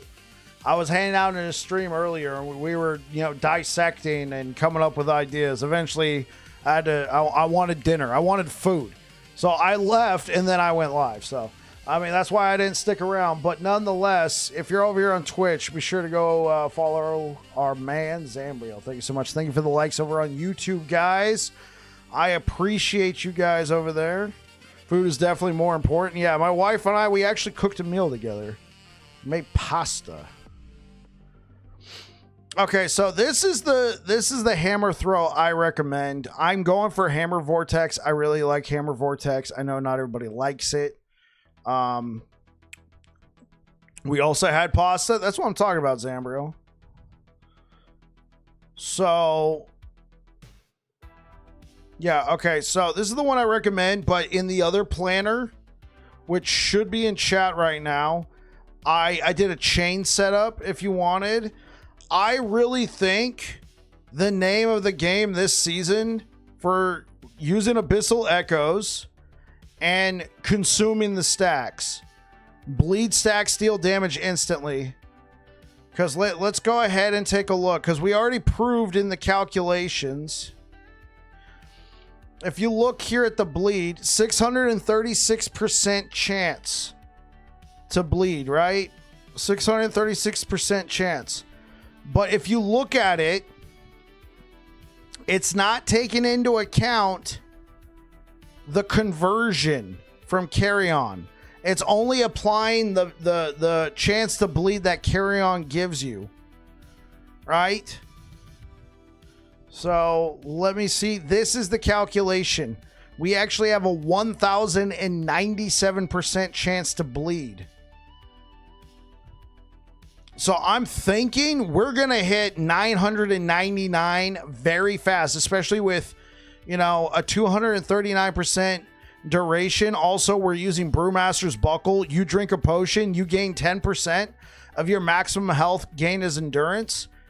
And you add a lot to your duration, to your bleed duration. So let's look at this.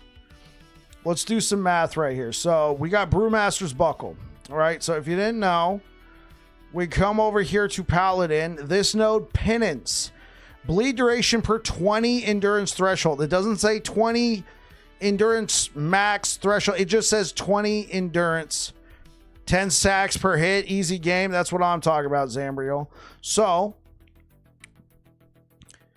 with the Penance, bleed duration per 20 endurance threshold. So you take this, it goes off your total endurance threshold. So let's go over to endurance threshold. Right now, on average, we're going to have 1,354, right? 1,354. Now we're going to times that by 0.10 and we get 135, right?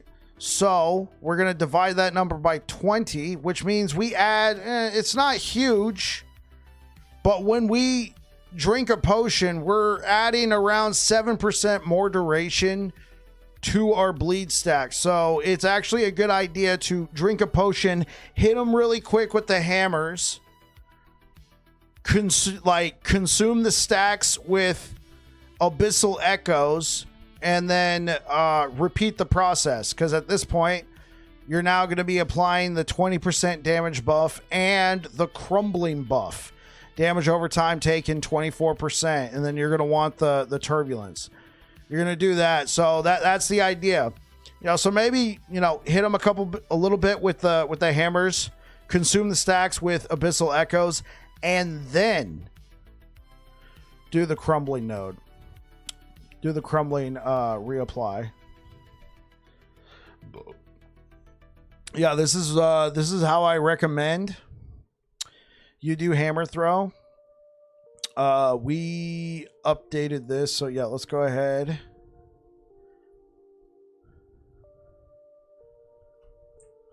All right, so this is the fixed. This is the fixed. No, thank you so much for the likes over on YouTube. So YouTube, you got that. Twitch, you guys got that. So here's what I'm thinking. I'm not going to do anything to the Weaver tree. That's subjective to the player. Do what you want. So I think this is the correct setup. This is what you should go for, right? I think you should do all 10 points into Abyssal Endurance, and you should do 8 points into Forge Guard, 65 Paladin, and you should go for Blade Master. Now, if you feel like you already have enough attack speed, take 10 points out of here and fit it in elsewhere, right? You can get Endurance Threshold here, which would increase the bleed duration. You could also go for more health. You can go for 1 point for the blind chance. It's probably not a half bad idea anyway. You can put points into Conviction if you don't want to do this. And all right, so let's go back. I think I kind of went off on a tangent. So I proved right here under throwing that it's only taken into account the 100 to 157%. Oh, wait, no, I already said it. Yeah. So we're going to have 10 to 11 stacks per hit. So we're going to hit it pretty quick. Consume the stacks with Abyssal Echoes is what I'm going for. But in the other planner that I posted, I have a Chain Hammer set up. And then instead of Abyssal Echoes, we're using Shield Throw for some more Fizz Pin. But yeah, this is what I think we should go for. This is what I think you guys should go for bleed hammers. I'm gonna put both of those. I'm gonna make a video and use both of these planners, and this is gonna be my starter. And I'll showcase both of them. The final build might even be a little bit of both, right? It might even be a little bit of both. Maybe, like, I think the consuming part is going to be the most important. So I think what might happen is we take points out of here and we put it directly into Chain, right? Because there's some pretty insane damage bonus increases that you can get from Chain. So Ricochet, you gain extra damage per potential projectile you would have had. And then you also gain this 50% more damage. So, yeah, this is a lot of damage. You could take this node, Avatar of the Spire, to double your projectiles. So take points out of here, 2 points out of here, 5 points out of here. So 2 points. So you're going to take 7 points and then put it over here and here.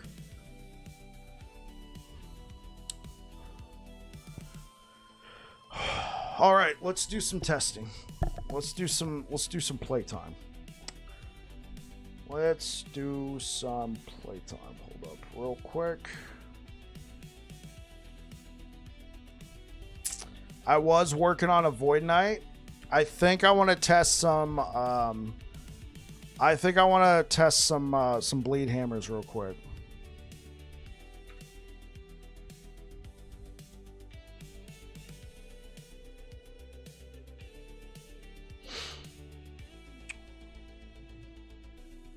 Does Taste of Blood Axe not work because Hammer is not a melee skill? Right, Hammer is not a melee skill, so anything that would give you a chance to bleed on melee hit, it's not going to work.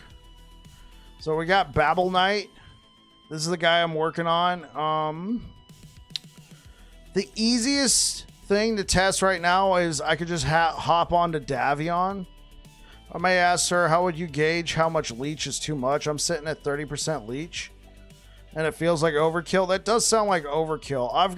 It depends on how much your damage is. If you have really low damage, then 30% leech is not that much overkill. Thanks for confirming. Makes sense. You're very welcome, Nish. Yeah, so here we can fire up this guy. So now, Leo, how much is too much? It depends on how much your damage is. If your damage is kind of low, 30% might actually feel kind of nice. I'm running Butcher's Helm, so it won't ever stop, but I think I can pull back a bit. Okay. Yeah. If you have, like, with this build, for instance, what happened to my Nihilus?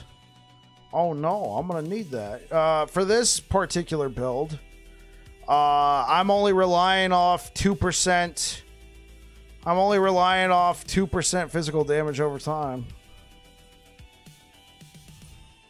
Huh. Honestly,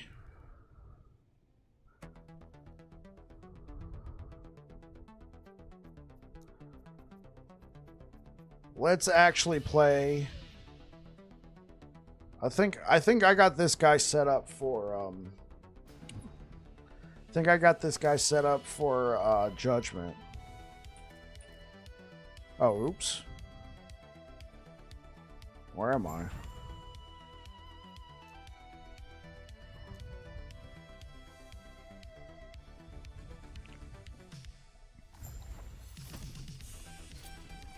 Okay, I got everything on here. Cool.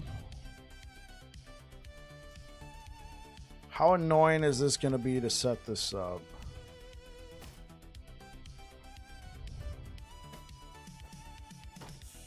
We'll leave that there.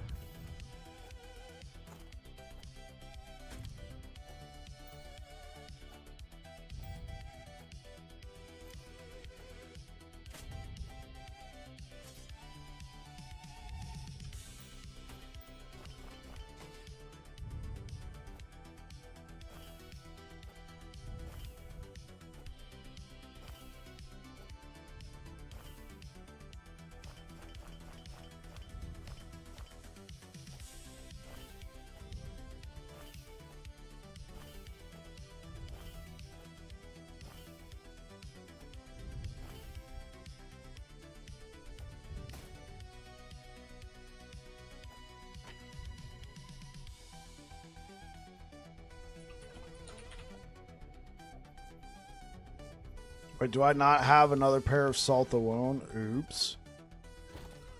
Where is Salt the Wound?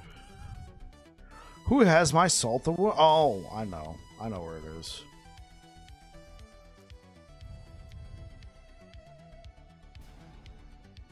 See what she's got.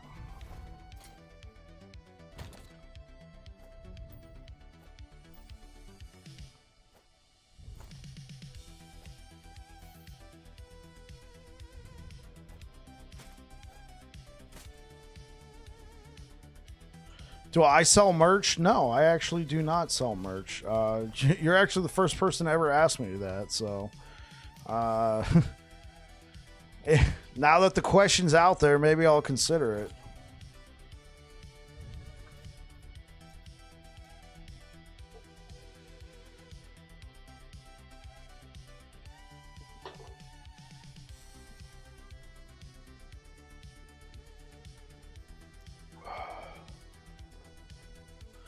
Blight cats.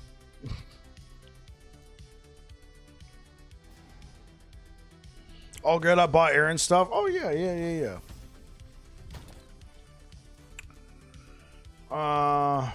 Okay.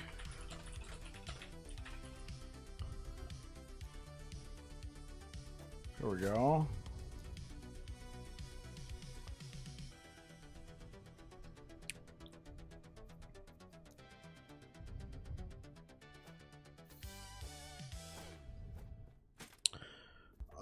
What kind of belt was I was using Brewmaster.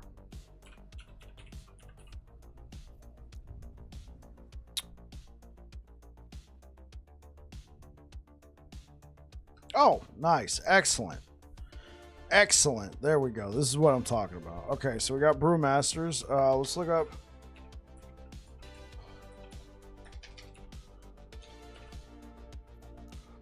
Do I have any good... I mean, this one's fine. Do I have any bleed leonines? Health, strength, abyssal decay duration. That is a possibility.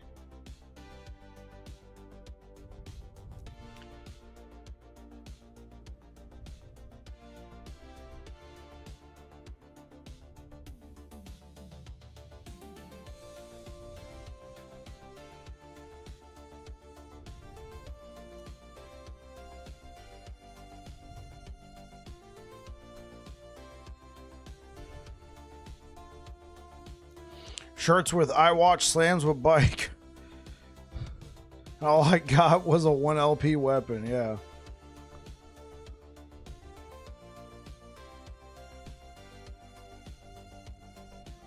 Okay, that's a possibility.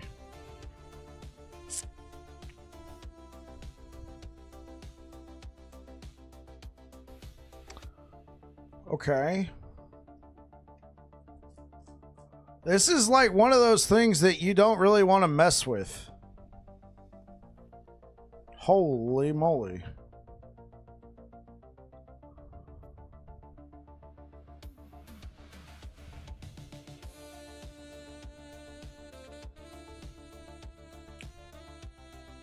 You buy it for the memes? Yeah.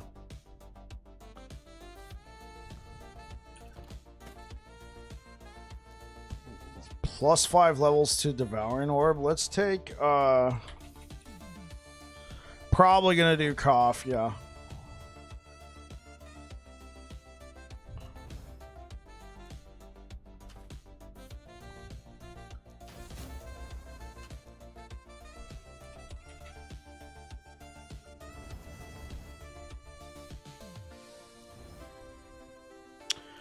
All right, let's hope for the best. We want health. Give me health. Health. Give me health. It's actually not terrible. Let's try re-rolling that implicit a little bit. Let's try and get 85. Oh shoot. Okay. Well that's good enough.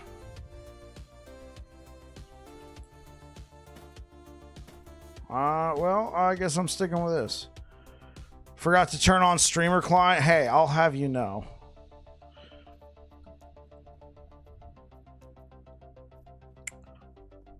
Oh, this is not too bad.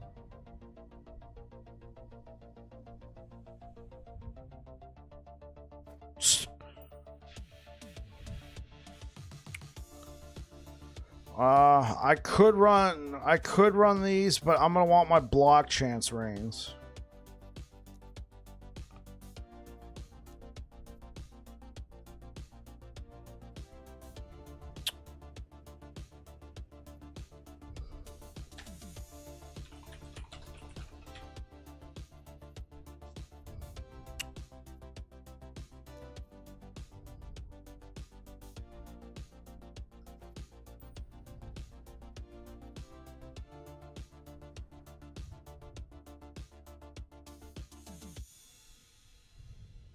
Oh man, okay, this is the start.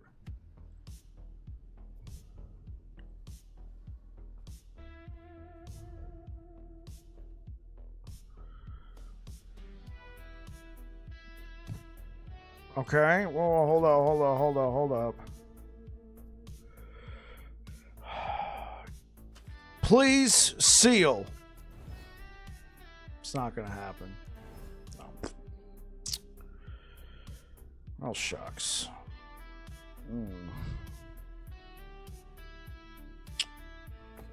Just gonna do that. I'm just gonna be petty about it. Elemental damage. No, I really do need that that mana regen.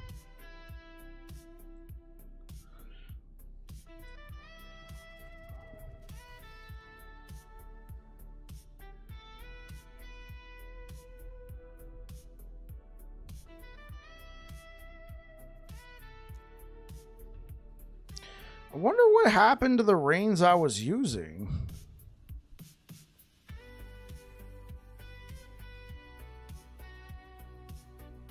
Well, hello there. Oh. Oh, as good as this is, I really do need block chance, throwing attack speed, mana regen. I need all 5 affixes. Like, this is an incredible ring. I guess the only thing I could do is shuffle the tiers, attempt to seal necrotic damage, throw on throw. I mean,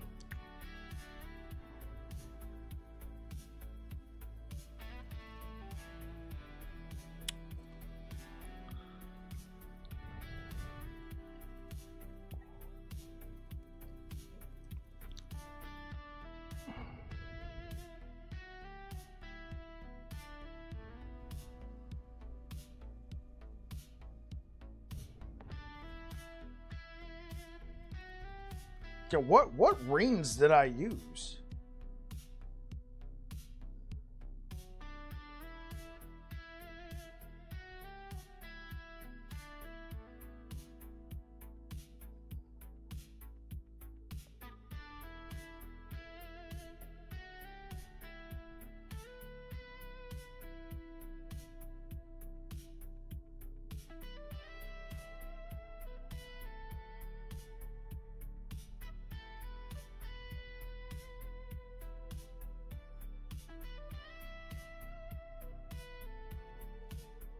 I'm gonna have to go to my video.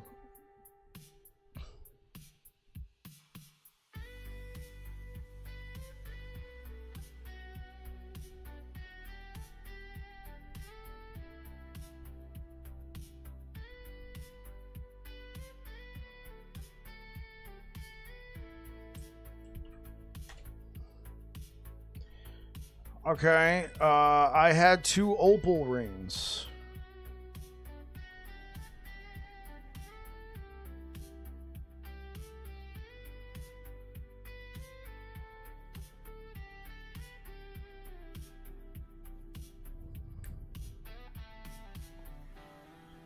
I mean, this one... Yeah, I mean, this one's not too bad, but I really do need that mana regen. Did I have mana regen on both of them? No, I only had mana regen on one.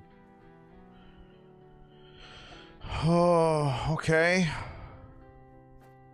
Can mess around with that.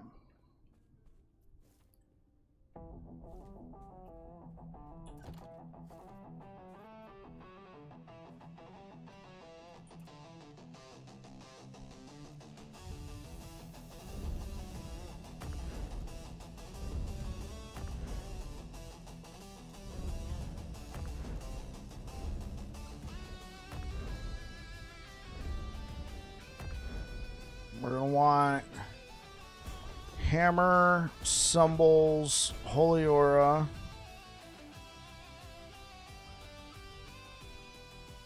All right.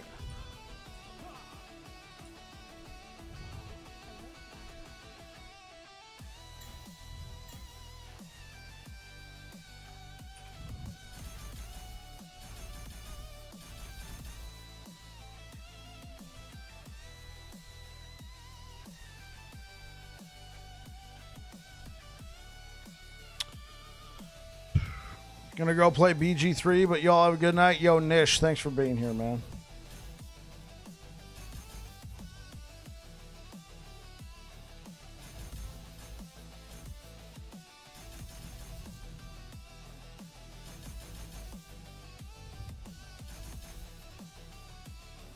Normally we would take that.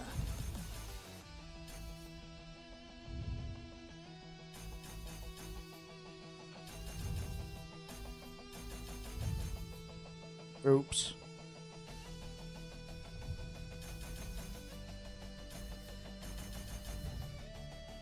Slight mistake.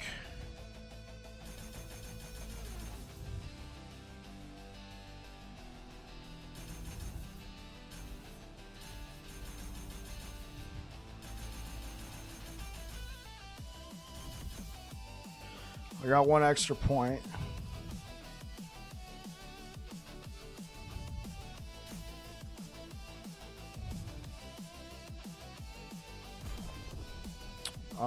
Then smite.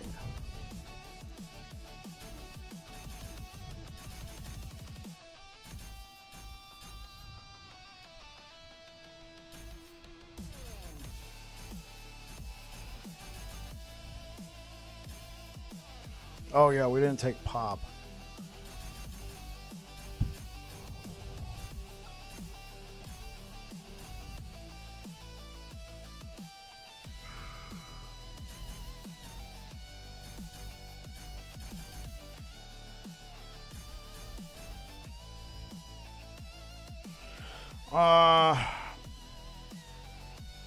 Yeah, let's practice chain hammers with pop.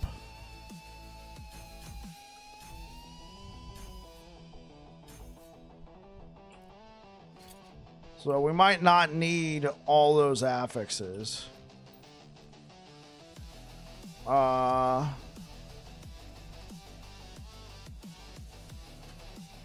See what we could turn this into. Chaos this into something useful. It's not very useful. Try and remove that void damage.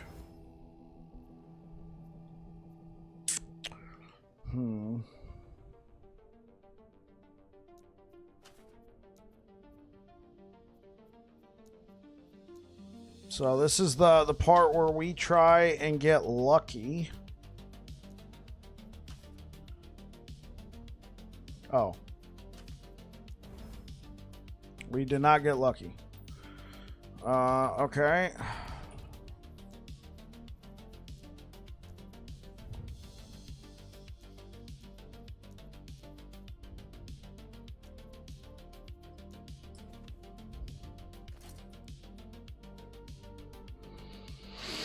Okay, so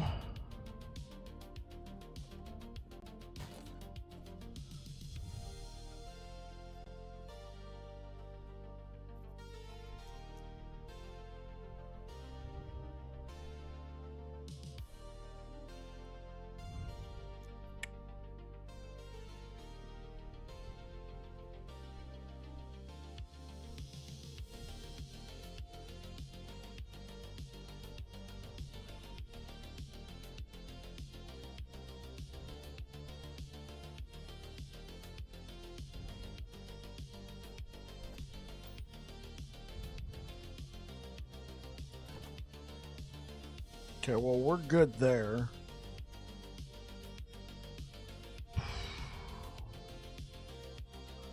Okay, I think we'll be fine with this one. What about this?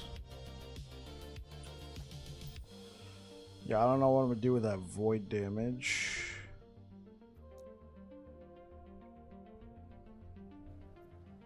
This costs 1 mana.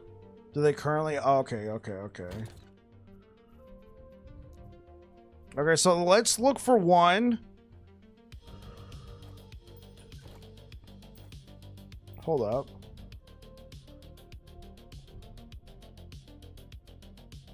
Can we get lucky? No. Can we get lucky again?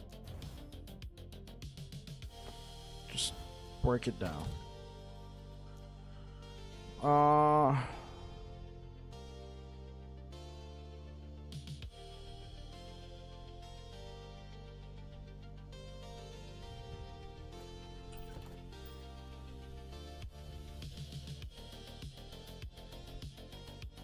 Okay, I could seal one of these, or I can go for wish me luck. Okay.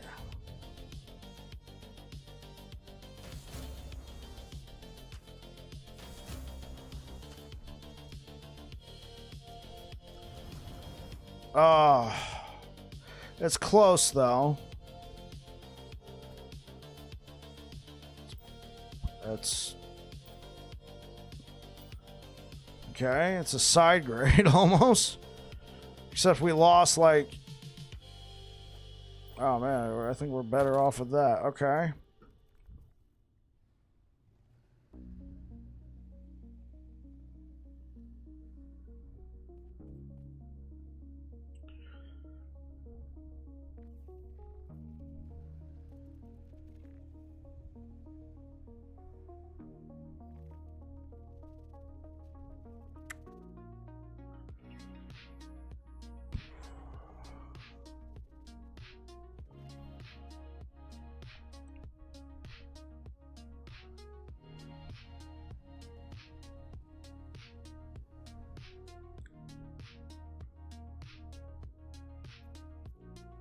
I want to know what happened to my reins. Oh, this is them right here. Why are they here under Machine Gun Smite? Okay.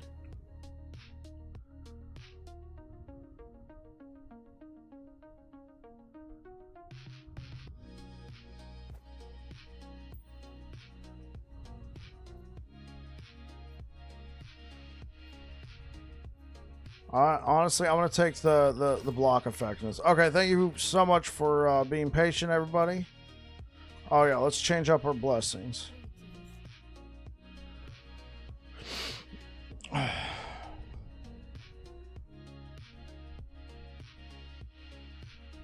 20 to all res. Well, this is gonna suck. Oops. Armor. Oh, that's what I keep forgetting. All my freaking idiot. I keep forgetting. There is an 8% blessing. I already got to go and change my build planners again. This is why it's very important to check.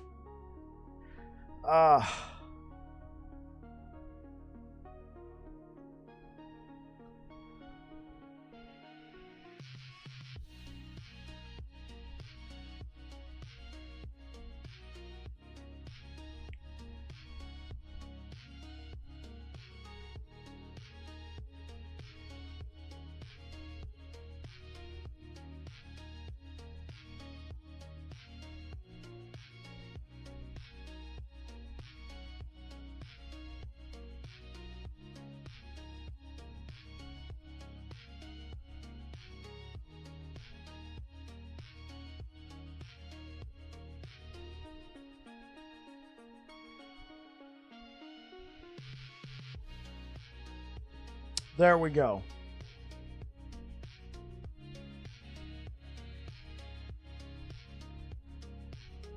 Naked gun forehead slap scene, yeah.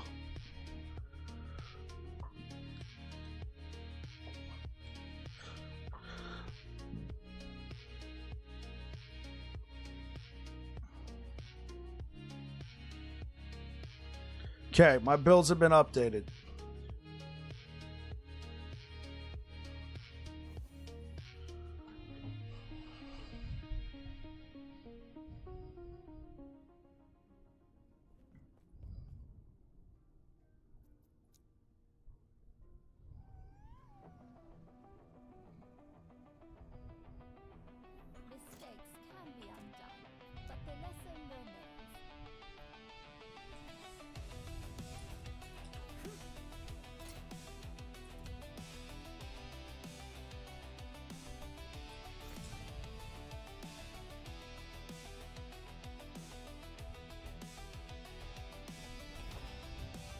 Okay, we're capped.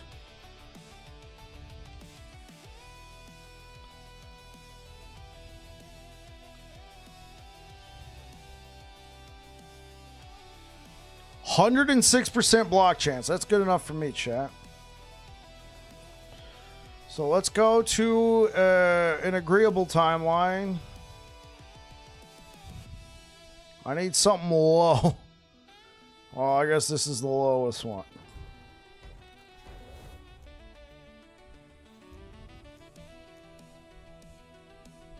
All right.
Actually,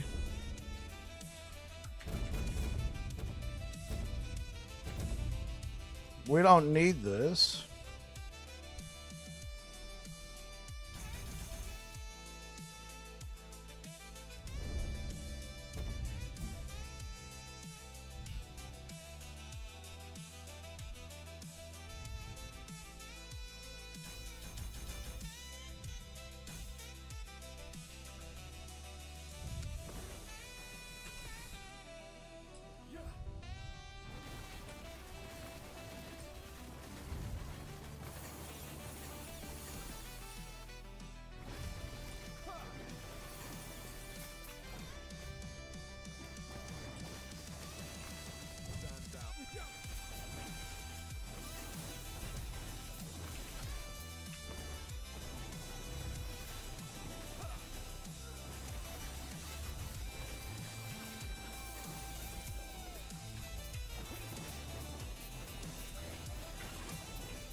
There we go. Rest of our points can go around here somewhere.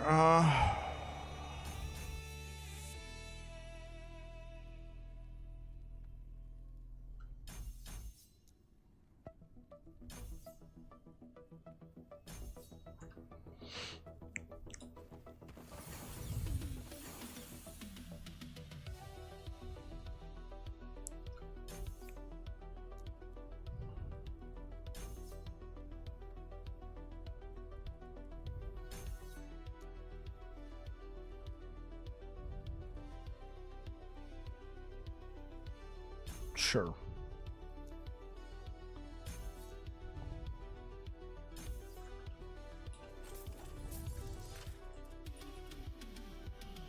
Yes.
Can't roll lower than that. Try and get a 26%. Let's go. That's actually not too bad.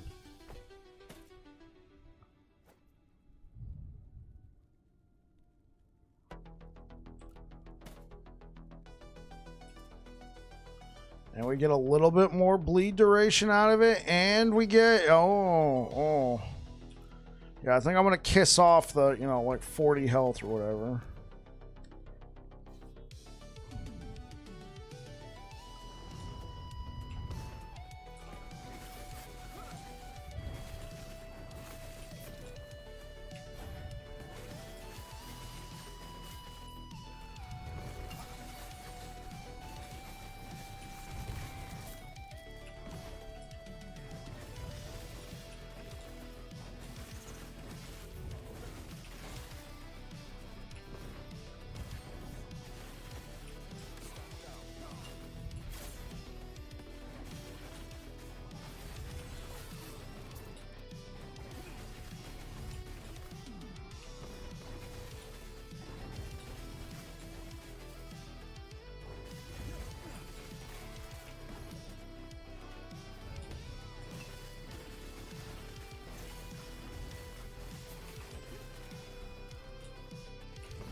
All right, so let's go down to the gate.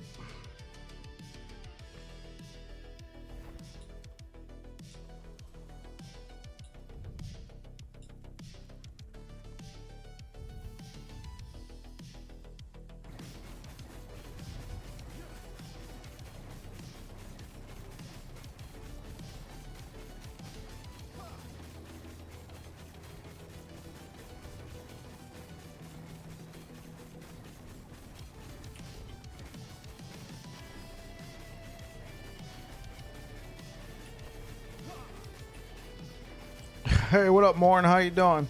It's going all right.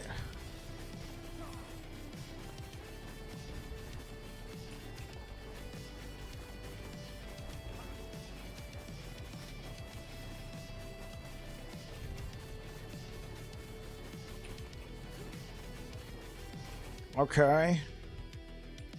So the damage seems okay with Chain. Looks like you have a nice build going.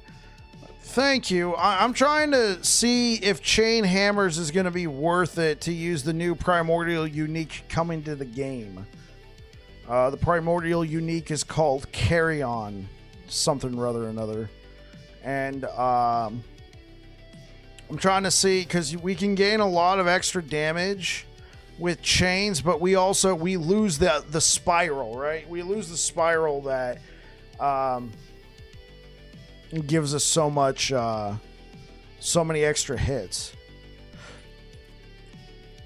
What's my bleed chance right now? I have 428%. Okay, so... And then I currently have 348% bleed duration. Holy.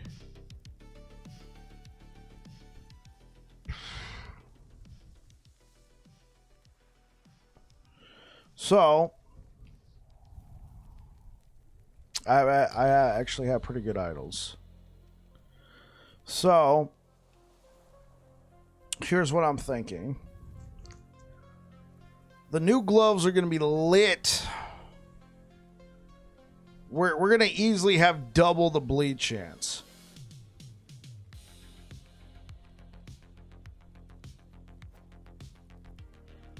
All right.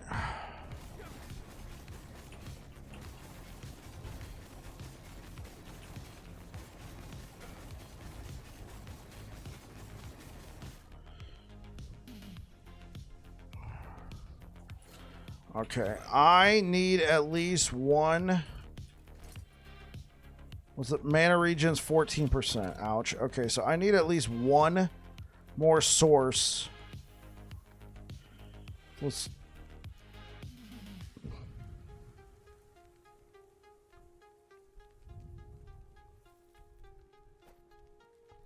I know, that's going to be a lot of block effectiveness. But now I actually have 14.6.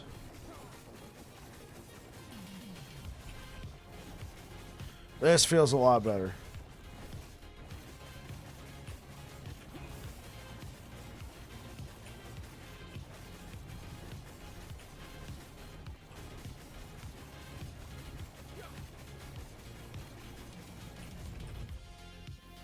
Okay, so far chain hammers feels okay.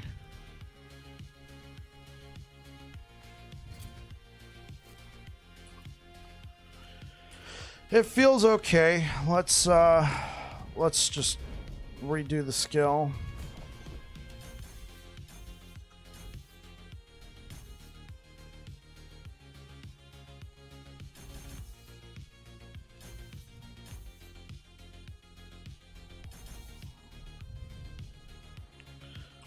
All right, now we're going to go spiral.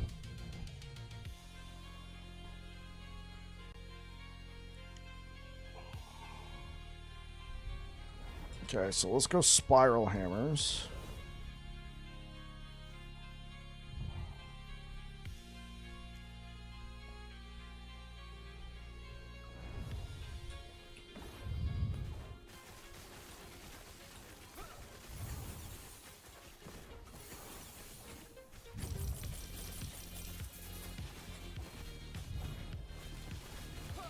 Dude, it is like no question.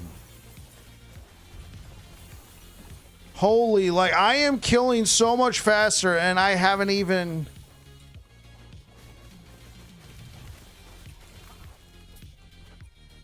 You're looking forward to the Beastmaster changes? It looks like a lot of meaningful changes. Like a lot of good, meaningful changes.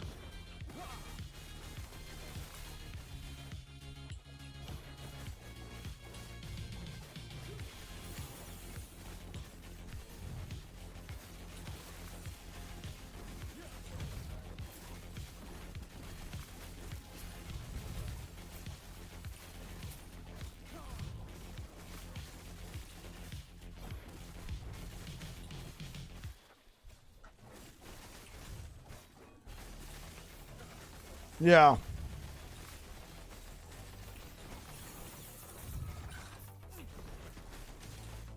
And then I use Abyssal Echoes for the pop.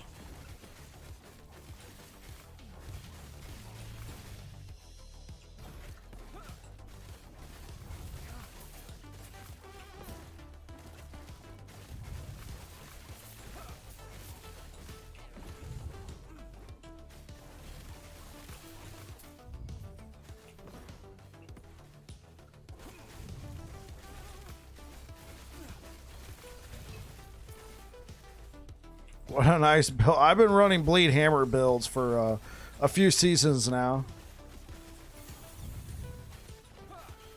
I just like, I think at this point, just like every season, unless there's something that's just way more compelling, I'm just doing Bleed Hammers, man. It is just so satisfying. Dude, and this is Clap That Crab. I did Clap That Crab. Definitely give it a go. Okay, cool, cool. I'm working on some build guides. I've already put together some planners.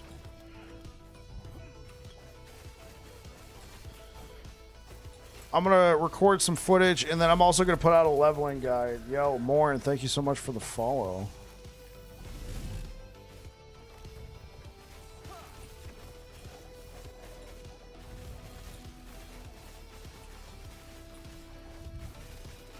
You have a YouTube too? Yeah. Exclamation point socials.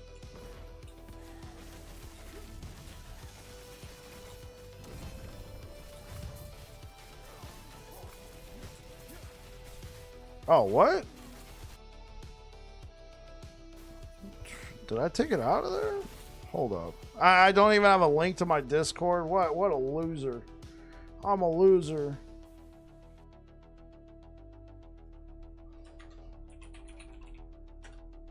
There we go.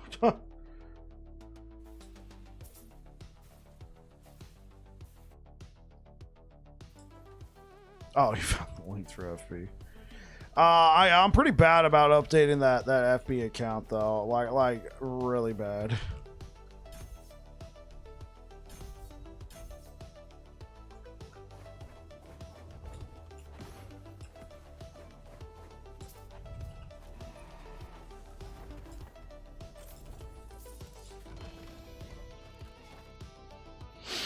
Yeah.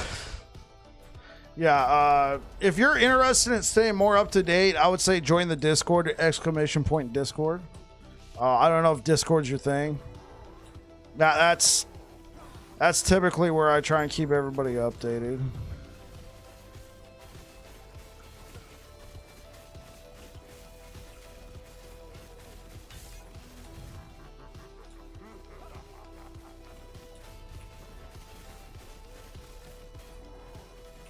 FB is the social we which never survived.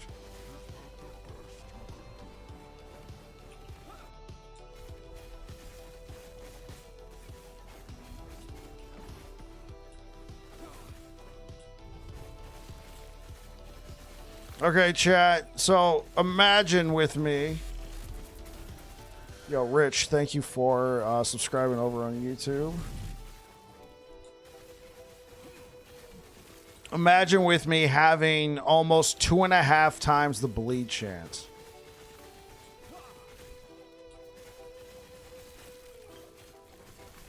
Told you invalid. Oh.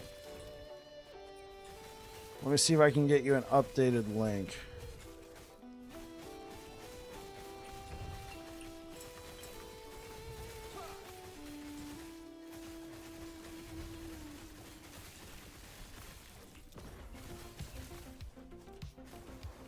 Okay, we're gonna go back yet? I gotta invite this dude to Discord.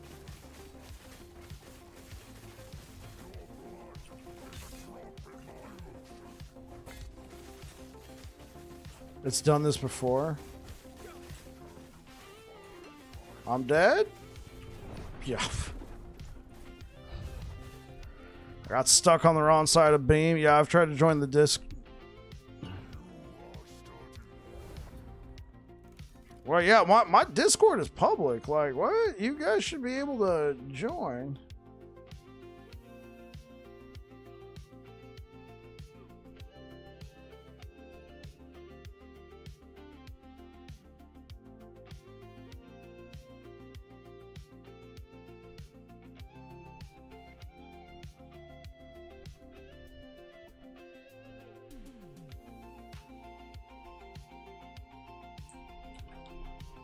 Okay, you guys try that link. I'm gonna update Steam Labs.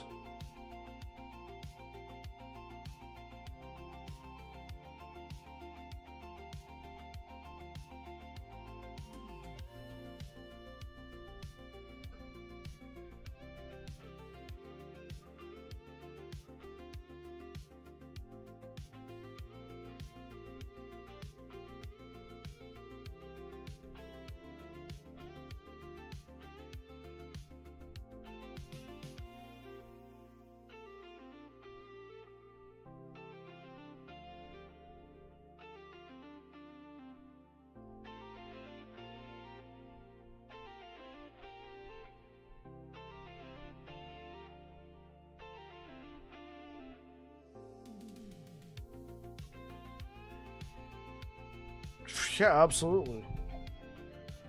All right. This is a new link. Wait, which is the exact same one as my old one.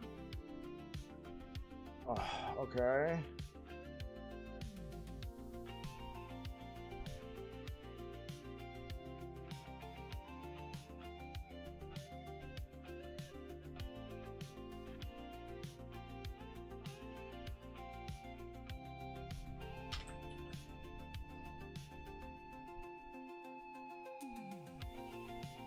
Thank you for the likes over on YouTube.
Marvel Man with the raid.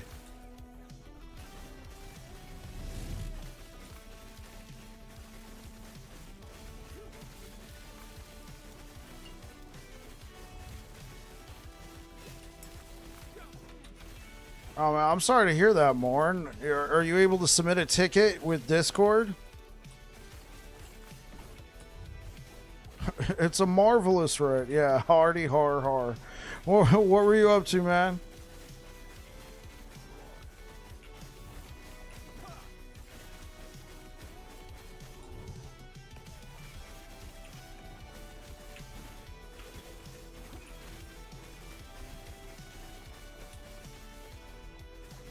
Finishing up challenges in Battlefield 6.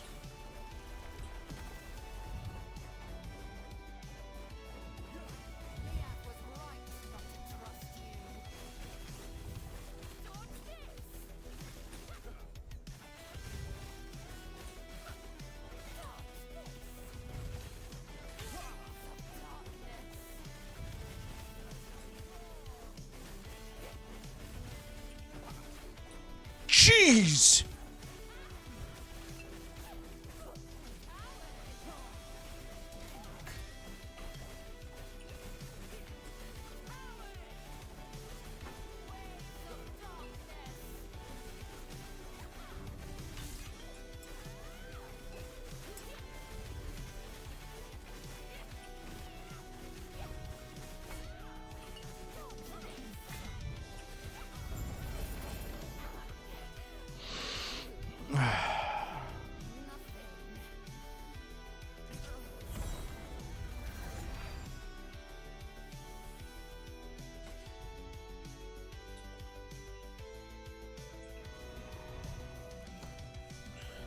Getting hyped for season 3, though. I don't know what I'm going to main. Part of me wants to ignore the companion updates and stick with Falconer. Was it good G's or a bad one? Nah, it was a good one because the boss had 999 stacks plus. It stops tracking. It stops updating you how many stacks of bleed are on the target after 999. So there's more. And I consumed all the stacks with Abyssal Echoes, and I kid you not, the boss's health bar went. I just did all the damage up front. Guys, I'm telling you, man, like, you're seeing what I'm doing right now at 600 corruption with this current setup. This is an in-game build. This is not theoretical. This is something I actually put together in-game. This is my first build of the season, so it's not even like the best of gear either. All right, and I'm doing this kind of damage. I've pushed it past 1,000 corruption. We currently have 428% chance to bleed. We're gonna have close to 1,000, if not more, with the new gloves coming into the game. Hi, how's it going?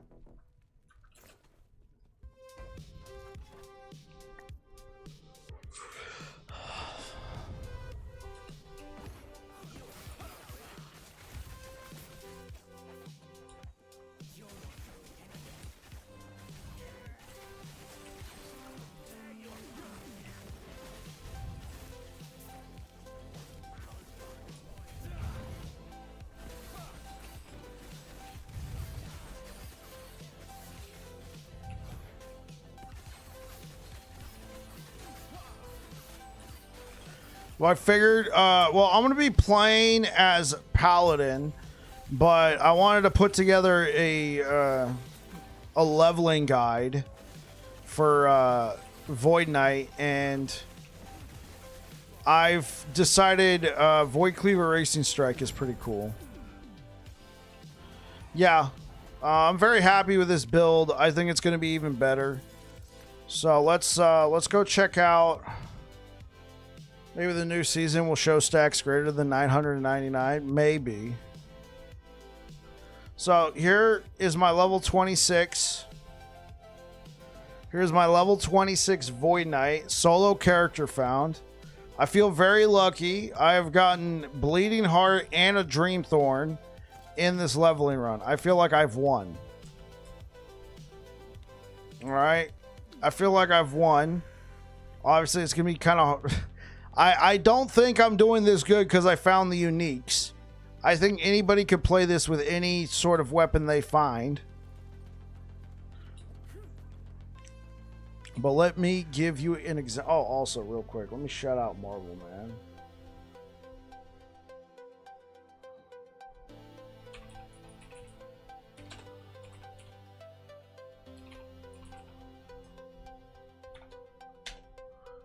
Thank you for the raid, Marvel.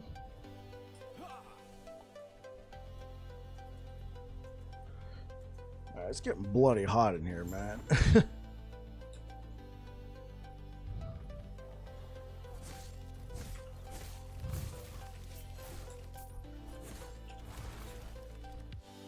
But like, look at this, guys. You can guarantee a crit with Void Cleave. You can guarantee the crit with Void Cleave. So you Void Cleave the enemy, right? Hit, boom. This is level 26. Solo character found. Yeah. And Jason, I found this. Since this is solo character found, like it's everything I find with a character. So I was ecstatic when I found this. Absolute one of the best leveling for Void Knight. Absolutely. The gold standard, as you put it. But you can level this build without this. It's not like, oh, you didn't find a Dreamthorn while you were leveling? Well, you might as well just respec. No. You can use this, all right? Like, just to showcase. Like, look, not as much damage, but it still clears everything.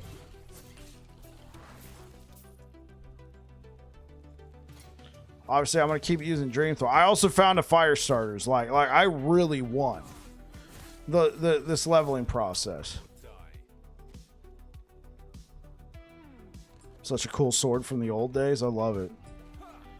It's a good defensive unique as well. With that block chance, that 14%.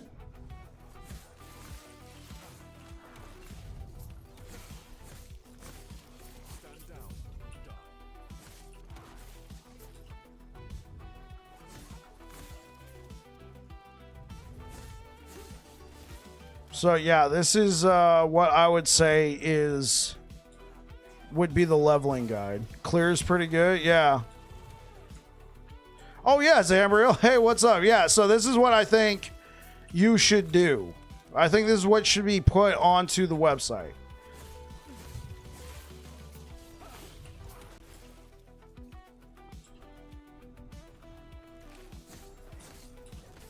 Right? So there is some tech.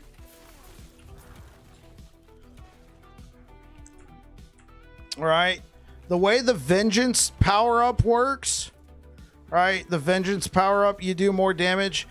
It's a separate thing. So you got to hit it, then Void Cleave, then hit it again, then a Racing Strike to get the full damage.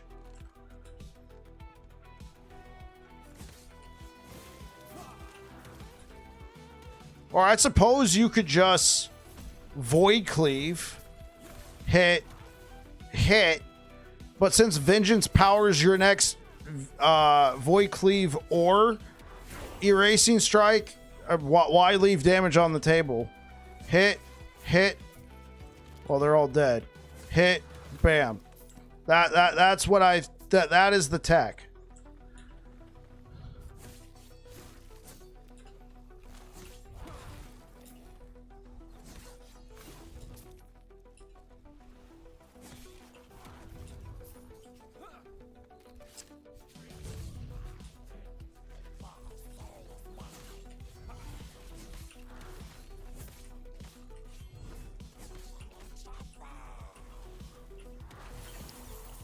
And not overly complicated. Yeah.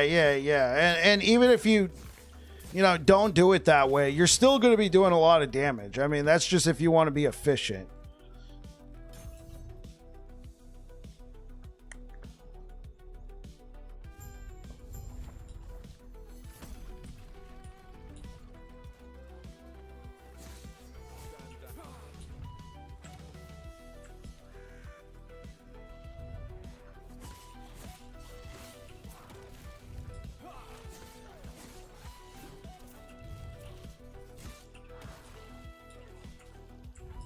I don't even have, like, this is another Nemesis special.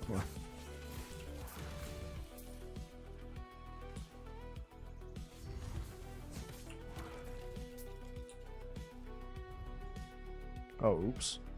There we go.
Oh.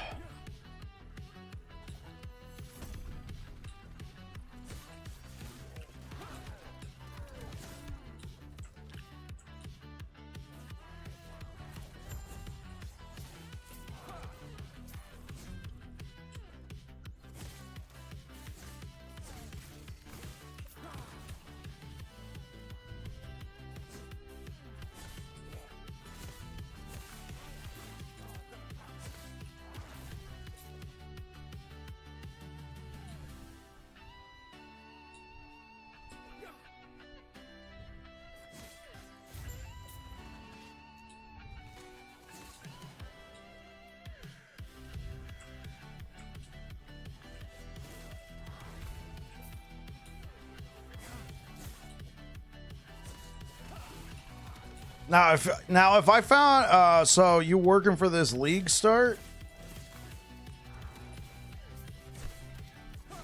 Oh, am I working on this? Like, I'm not gonna league start it, but actionrpg.com, I was gonna submit this as the Void Knight starter. We're working on multiple leveling guys. I say we, but it's actually Zambriel. Zambriel's doing all that. I'm filling in, helping with the Sentinel because there's 15 masteries in the game. Zambriel's trying to do the rest of them, and I volunteered myself to try and help with Void Knight and Paladin. Said he's on his own for Forge Guard. My opinion was, how do you level a Forge Guard? Start a Paladin. Swap over later, man.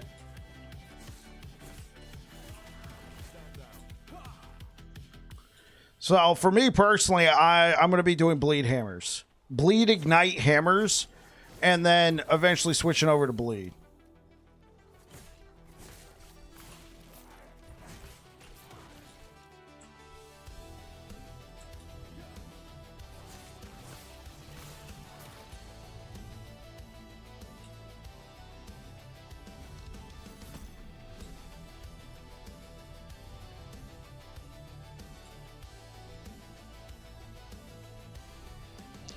I like Sentinel. I really do like Sentinel.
Yo, Bubba. Thank you so much for the 4. Whoa, Bubba, you subscribed for 3 months in advance? Thank you so much.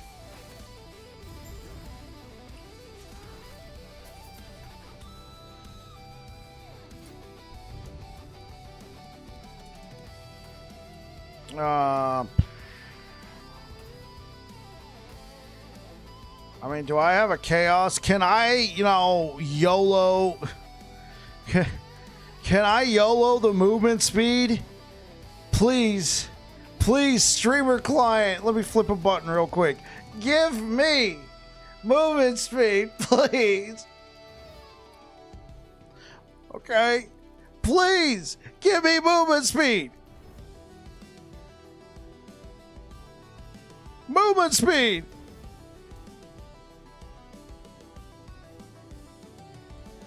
Please give me movement speed. Please give me movement. Can't even edit it.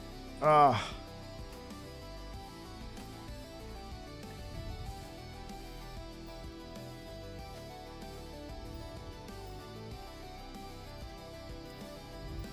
mean, I'm just gonna wear those.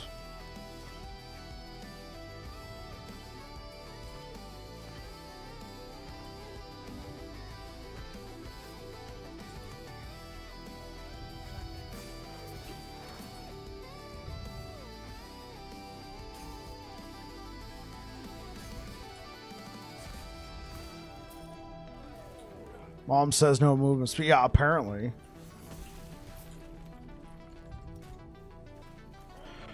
Be right back, chat.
Waiting chat.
Dreamthorn looks so sweet. One of the best looking old school items. It just looks really good, man. Like, especially with all the updates that the engine's been getting. I don't know if you guys have noticed this. Now, this is on Ultra, so, I mean, this is Ultra 1440. You guys are watching it at 1080, but look at the details right here. You know, you got like this little crystal looking thing. You got like this nice little, looks kind of like bone flags almost. Just like the amount of work they've put into this game. The sword looks very nice.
Just a year ago, bro, I got live streams, man. I got live streams on YouTube from 2023. Well, let's see if we can all like experience this together. Now, the graphic setting was medium, but let's go to my oldest live stream.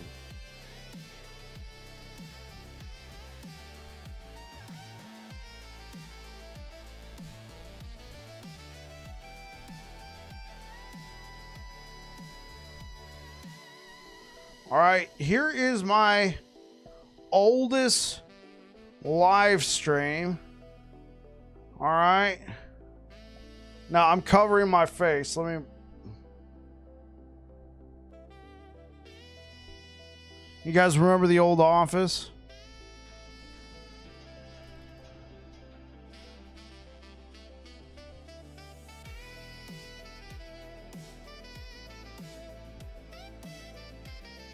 Remember the old icons for movement?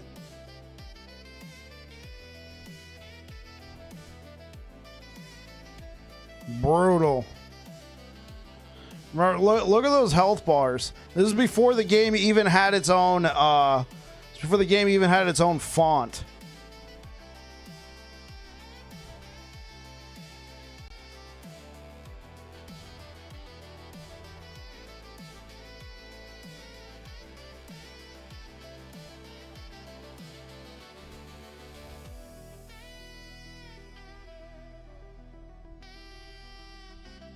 Yeah, you know, granted, it's not the most perfect thing.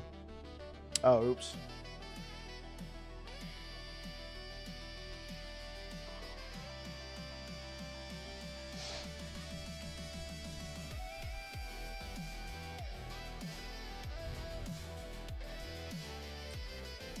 An incredible improvement.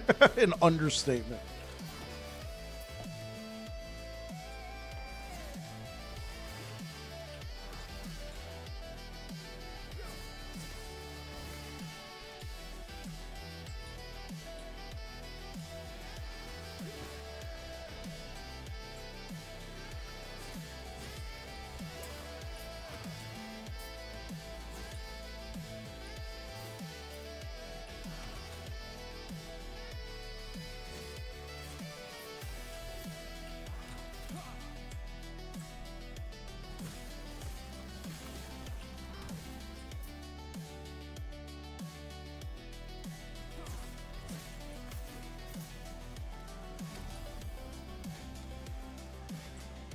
Yeah, I think that stream was from November 2023. Are you serious?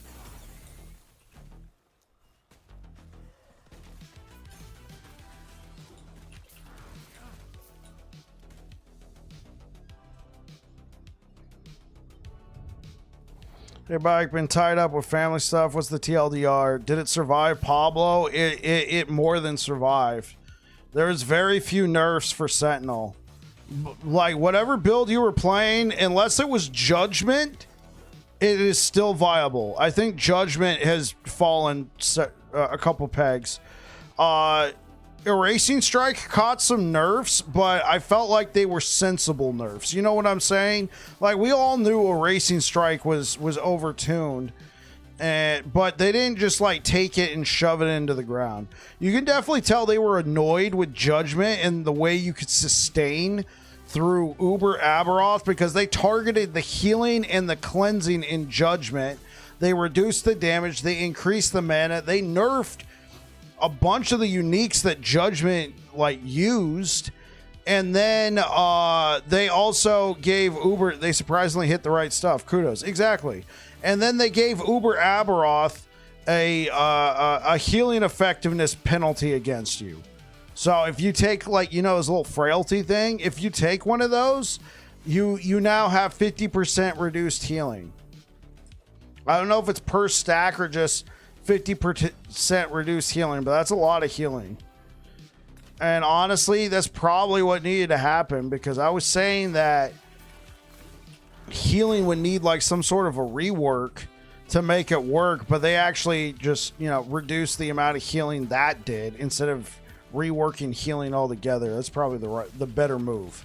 I think most people agree that the Sentinel nerfs might not been enough, but it wasn't a classic EHG overreaction knee-jerk moment. This is too powerful, we need to nerf it.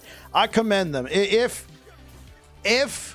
Sentinel catches more nerfs in season 4, that'll be understandable. I'm glad that they took their time and didn't overreact.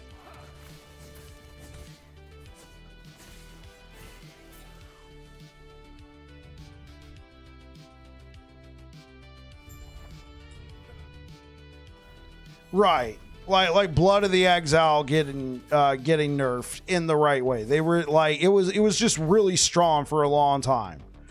Right? Having strength, dexterity, intelligence potentially all at 12.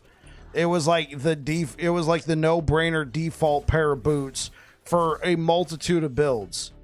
Ever since we got the ability to slam to choose which affix we wanted to slam, I feel like so many builds got the Blood of the Exile boots. What I'm glad they didn't do was nerf any of the blood stuff. That any of the, you know, the blood stuff on the boots. I thought that was good. So.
Yeah, this build feels pretty good. Like, I like the build identity, if that makes sense. It's the fact that you know that you could start with this build, skill 1, level it. It'll feel kind of bad for a little bit, but once you get these points right now. It's gonna feel better now that I got 2 charges for this. Pablo, if you're still here, right here, shared continuity, this caught a nerf. So essentially, they didn't remove the no cooldown. Essentially, if you take this, you now also take a 20% damage penalty. So they actually didn't nerf stuff like obliteration or final hour or erasure of the living, merciful. They didn't nerf any of this, which I thought was pretty astounding. I was kind of shocked. They just, you know, they're like, oh, you want to spam a racing strike? Bet. You take 20, you do 20% less damage.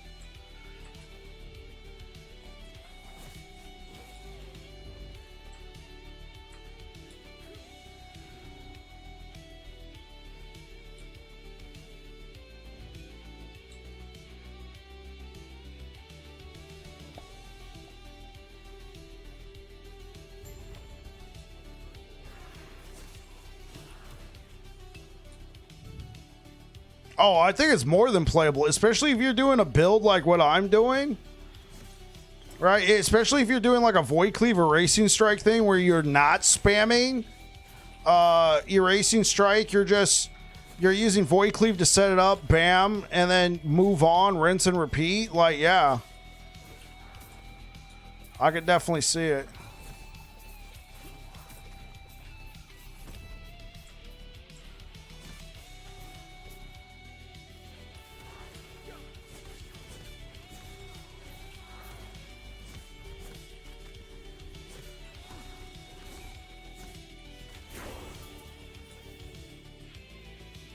So now I got 2 charges for a Racing Strike. You can get 2 charges for Void Cleave.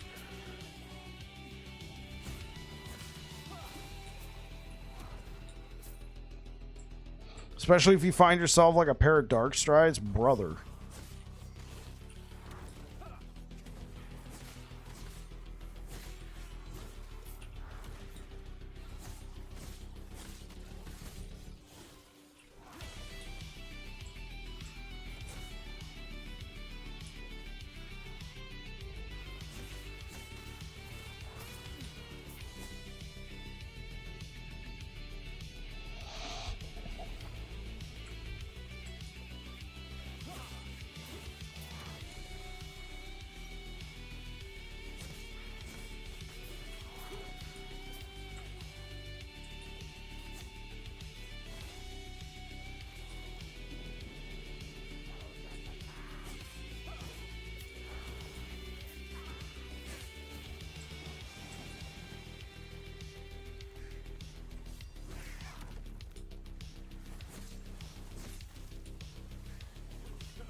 Dude, just look at this. Look. We're just chunking this guy. Jeez.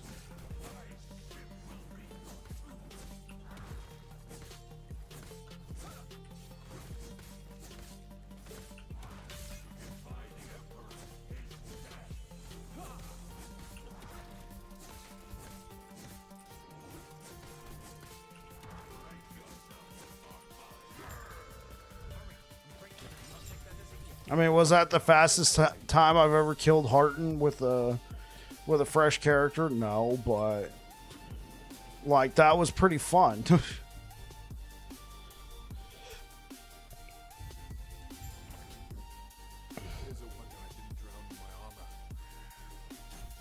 Oh, there we go.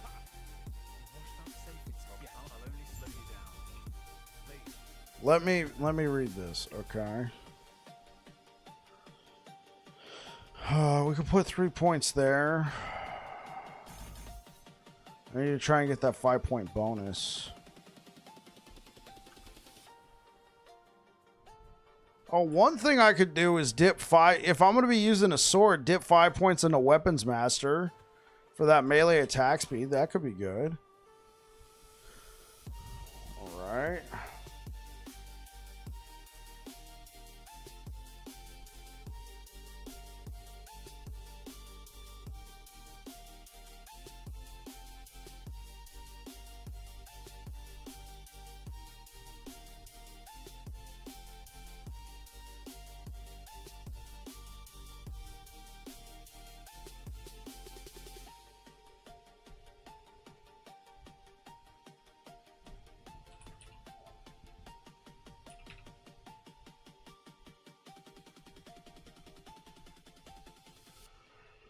All right, guys, I'm going to call it for tonight. Thank you so much for being here. I'll be back again on Monday.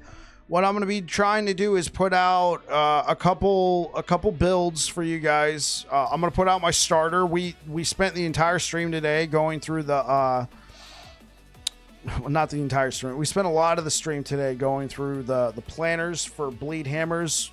Developed 2 of them. I'm going to put out a leveling guide for bleed hammers, and then I'm going to put out a leveling guide for this. I think I've played. I have a good idea. It'll work just fine. Put out a leveling guide for this, and then sit down and we will try and put together an in-game guide on Tuesday for this, and I'll play this a little bit more just so we can showcase stuff. Not Tuesday, Monday. Anyways, if you're over here on Twitch, we're going to go ahead and raid Bad Dentist, friend of the channel. Thank you so much for being here, guys. Let's see what you guys are saying real quick. Have a good weekend, Bike. Absolutely. All right, you guys take care. Peace out. All right, YouTube, thank you so much for being here, guys. Thank you so much for the likes. I really appreciate it. And I'll see you guys again on Monday.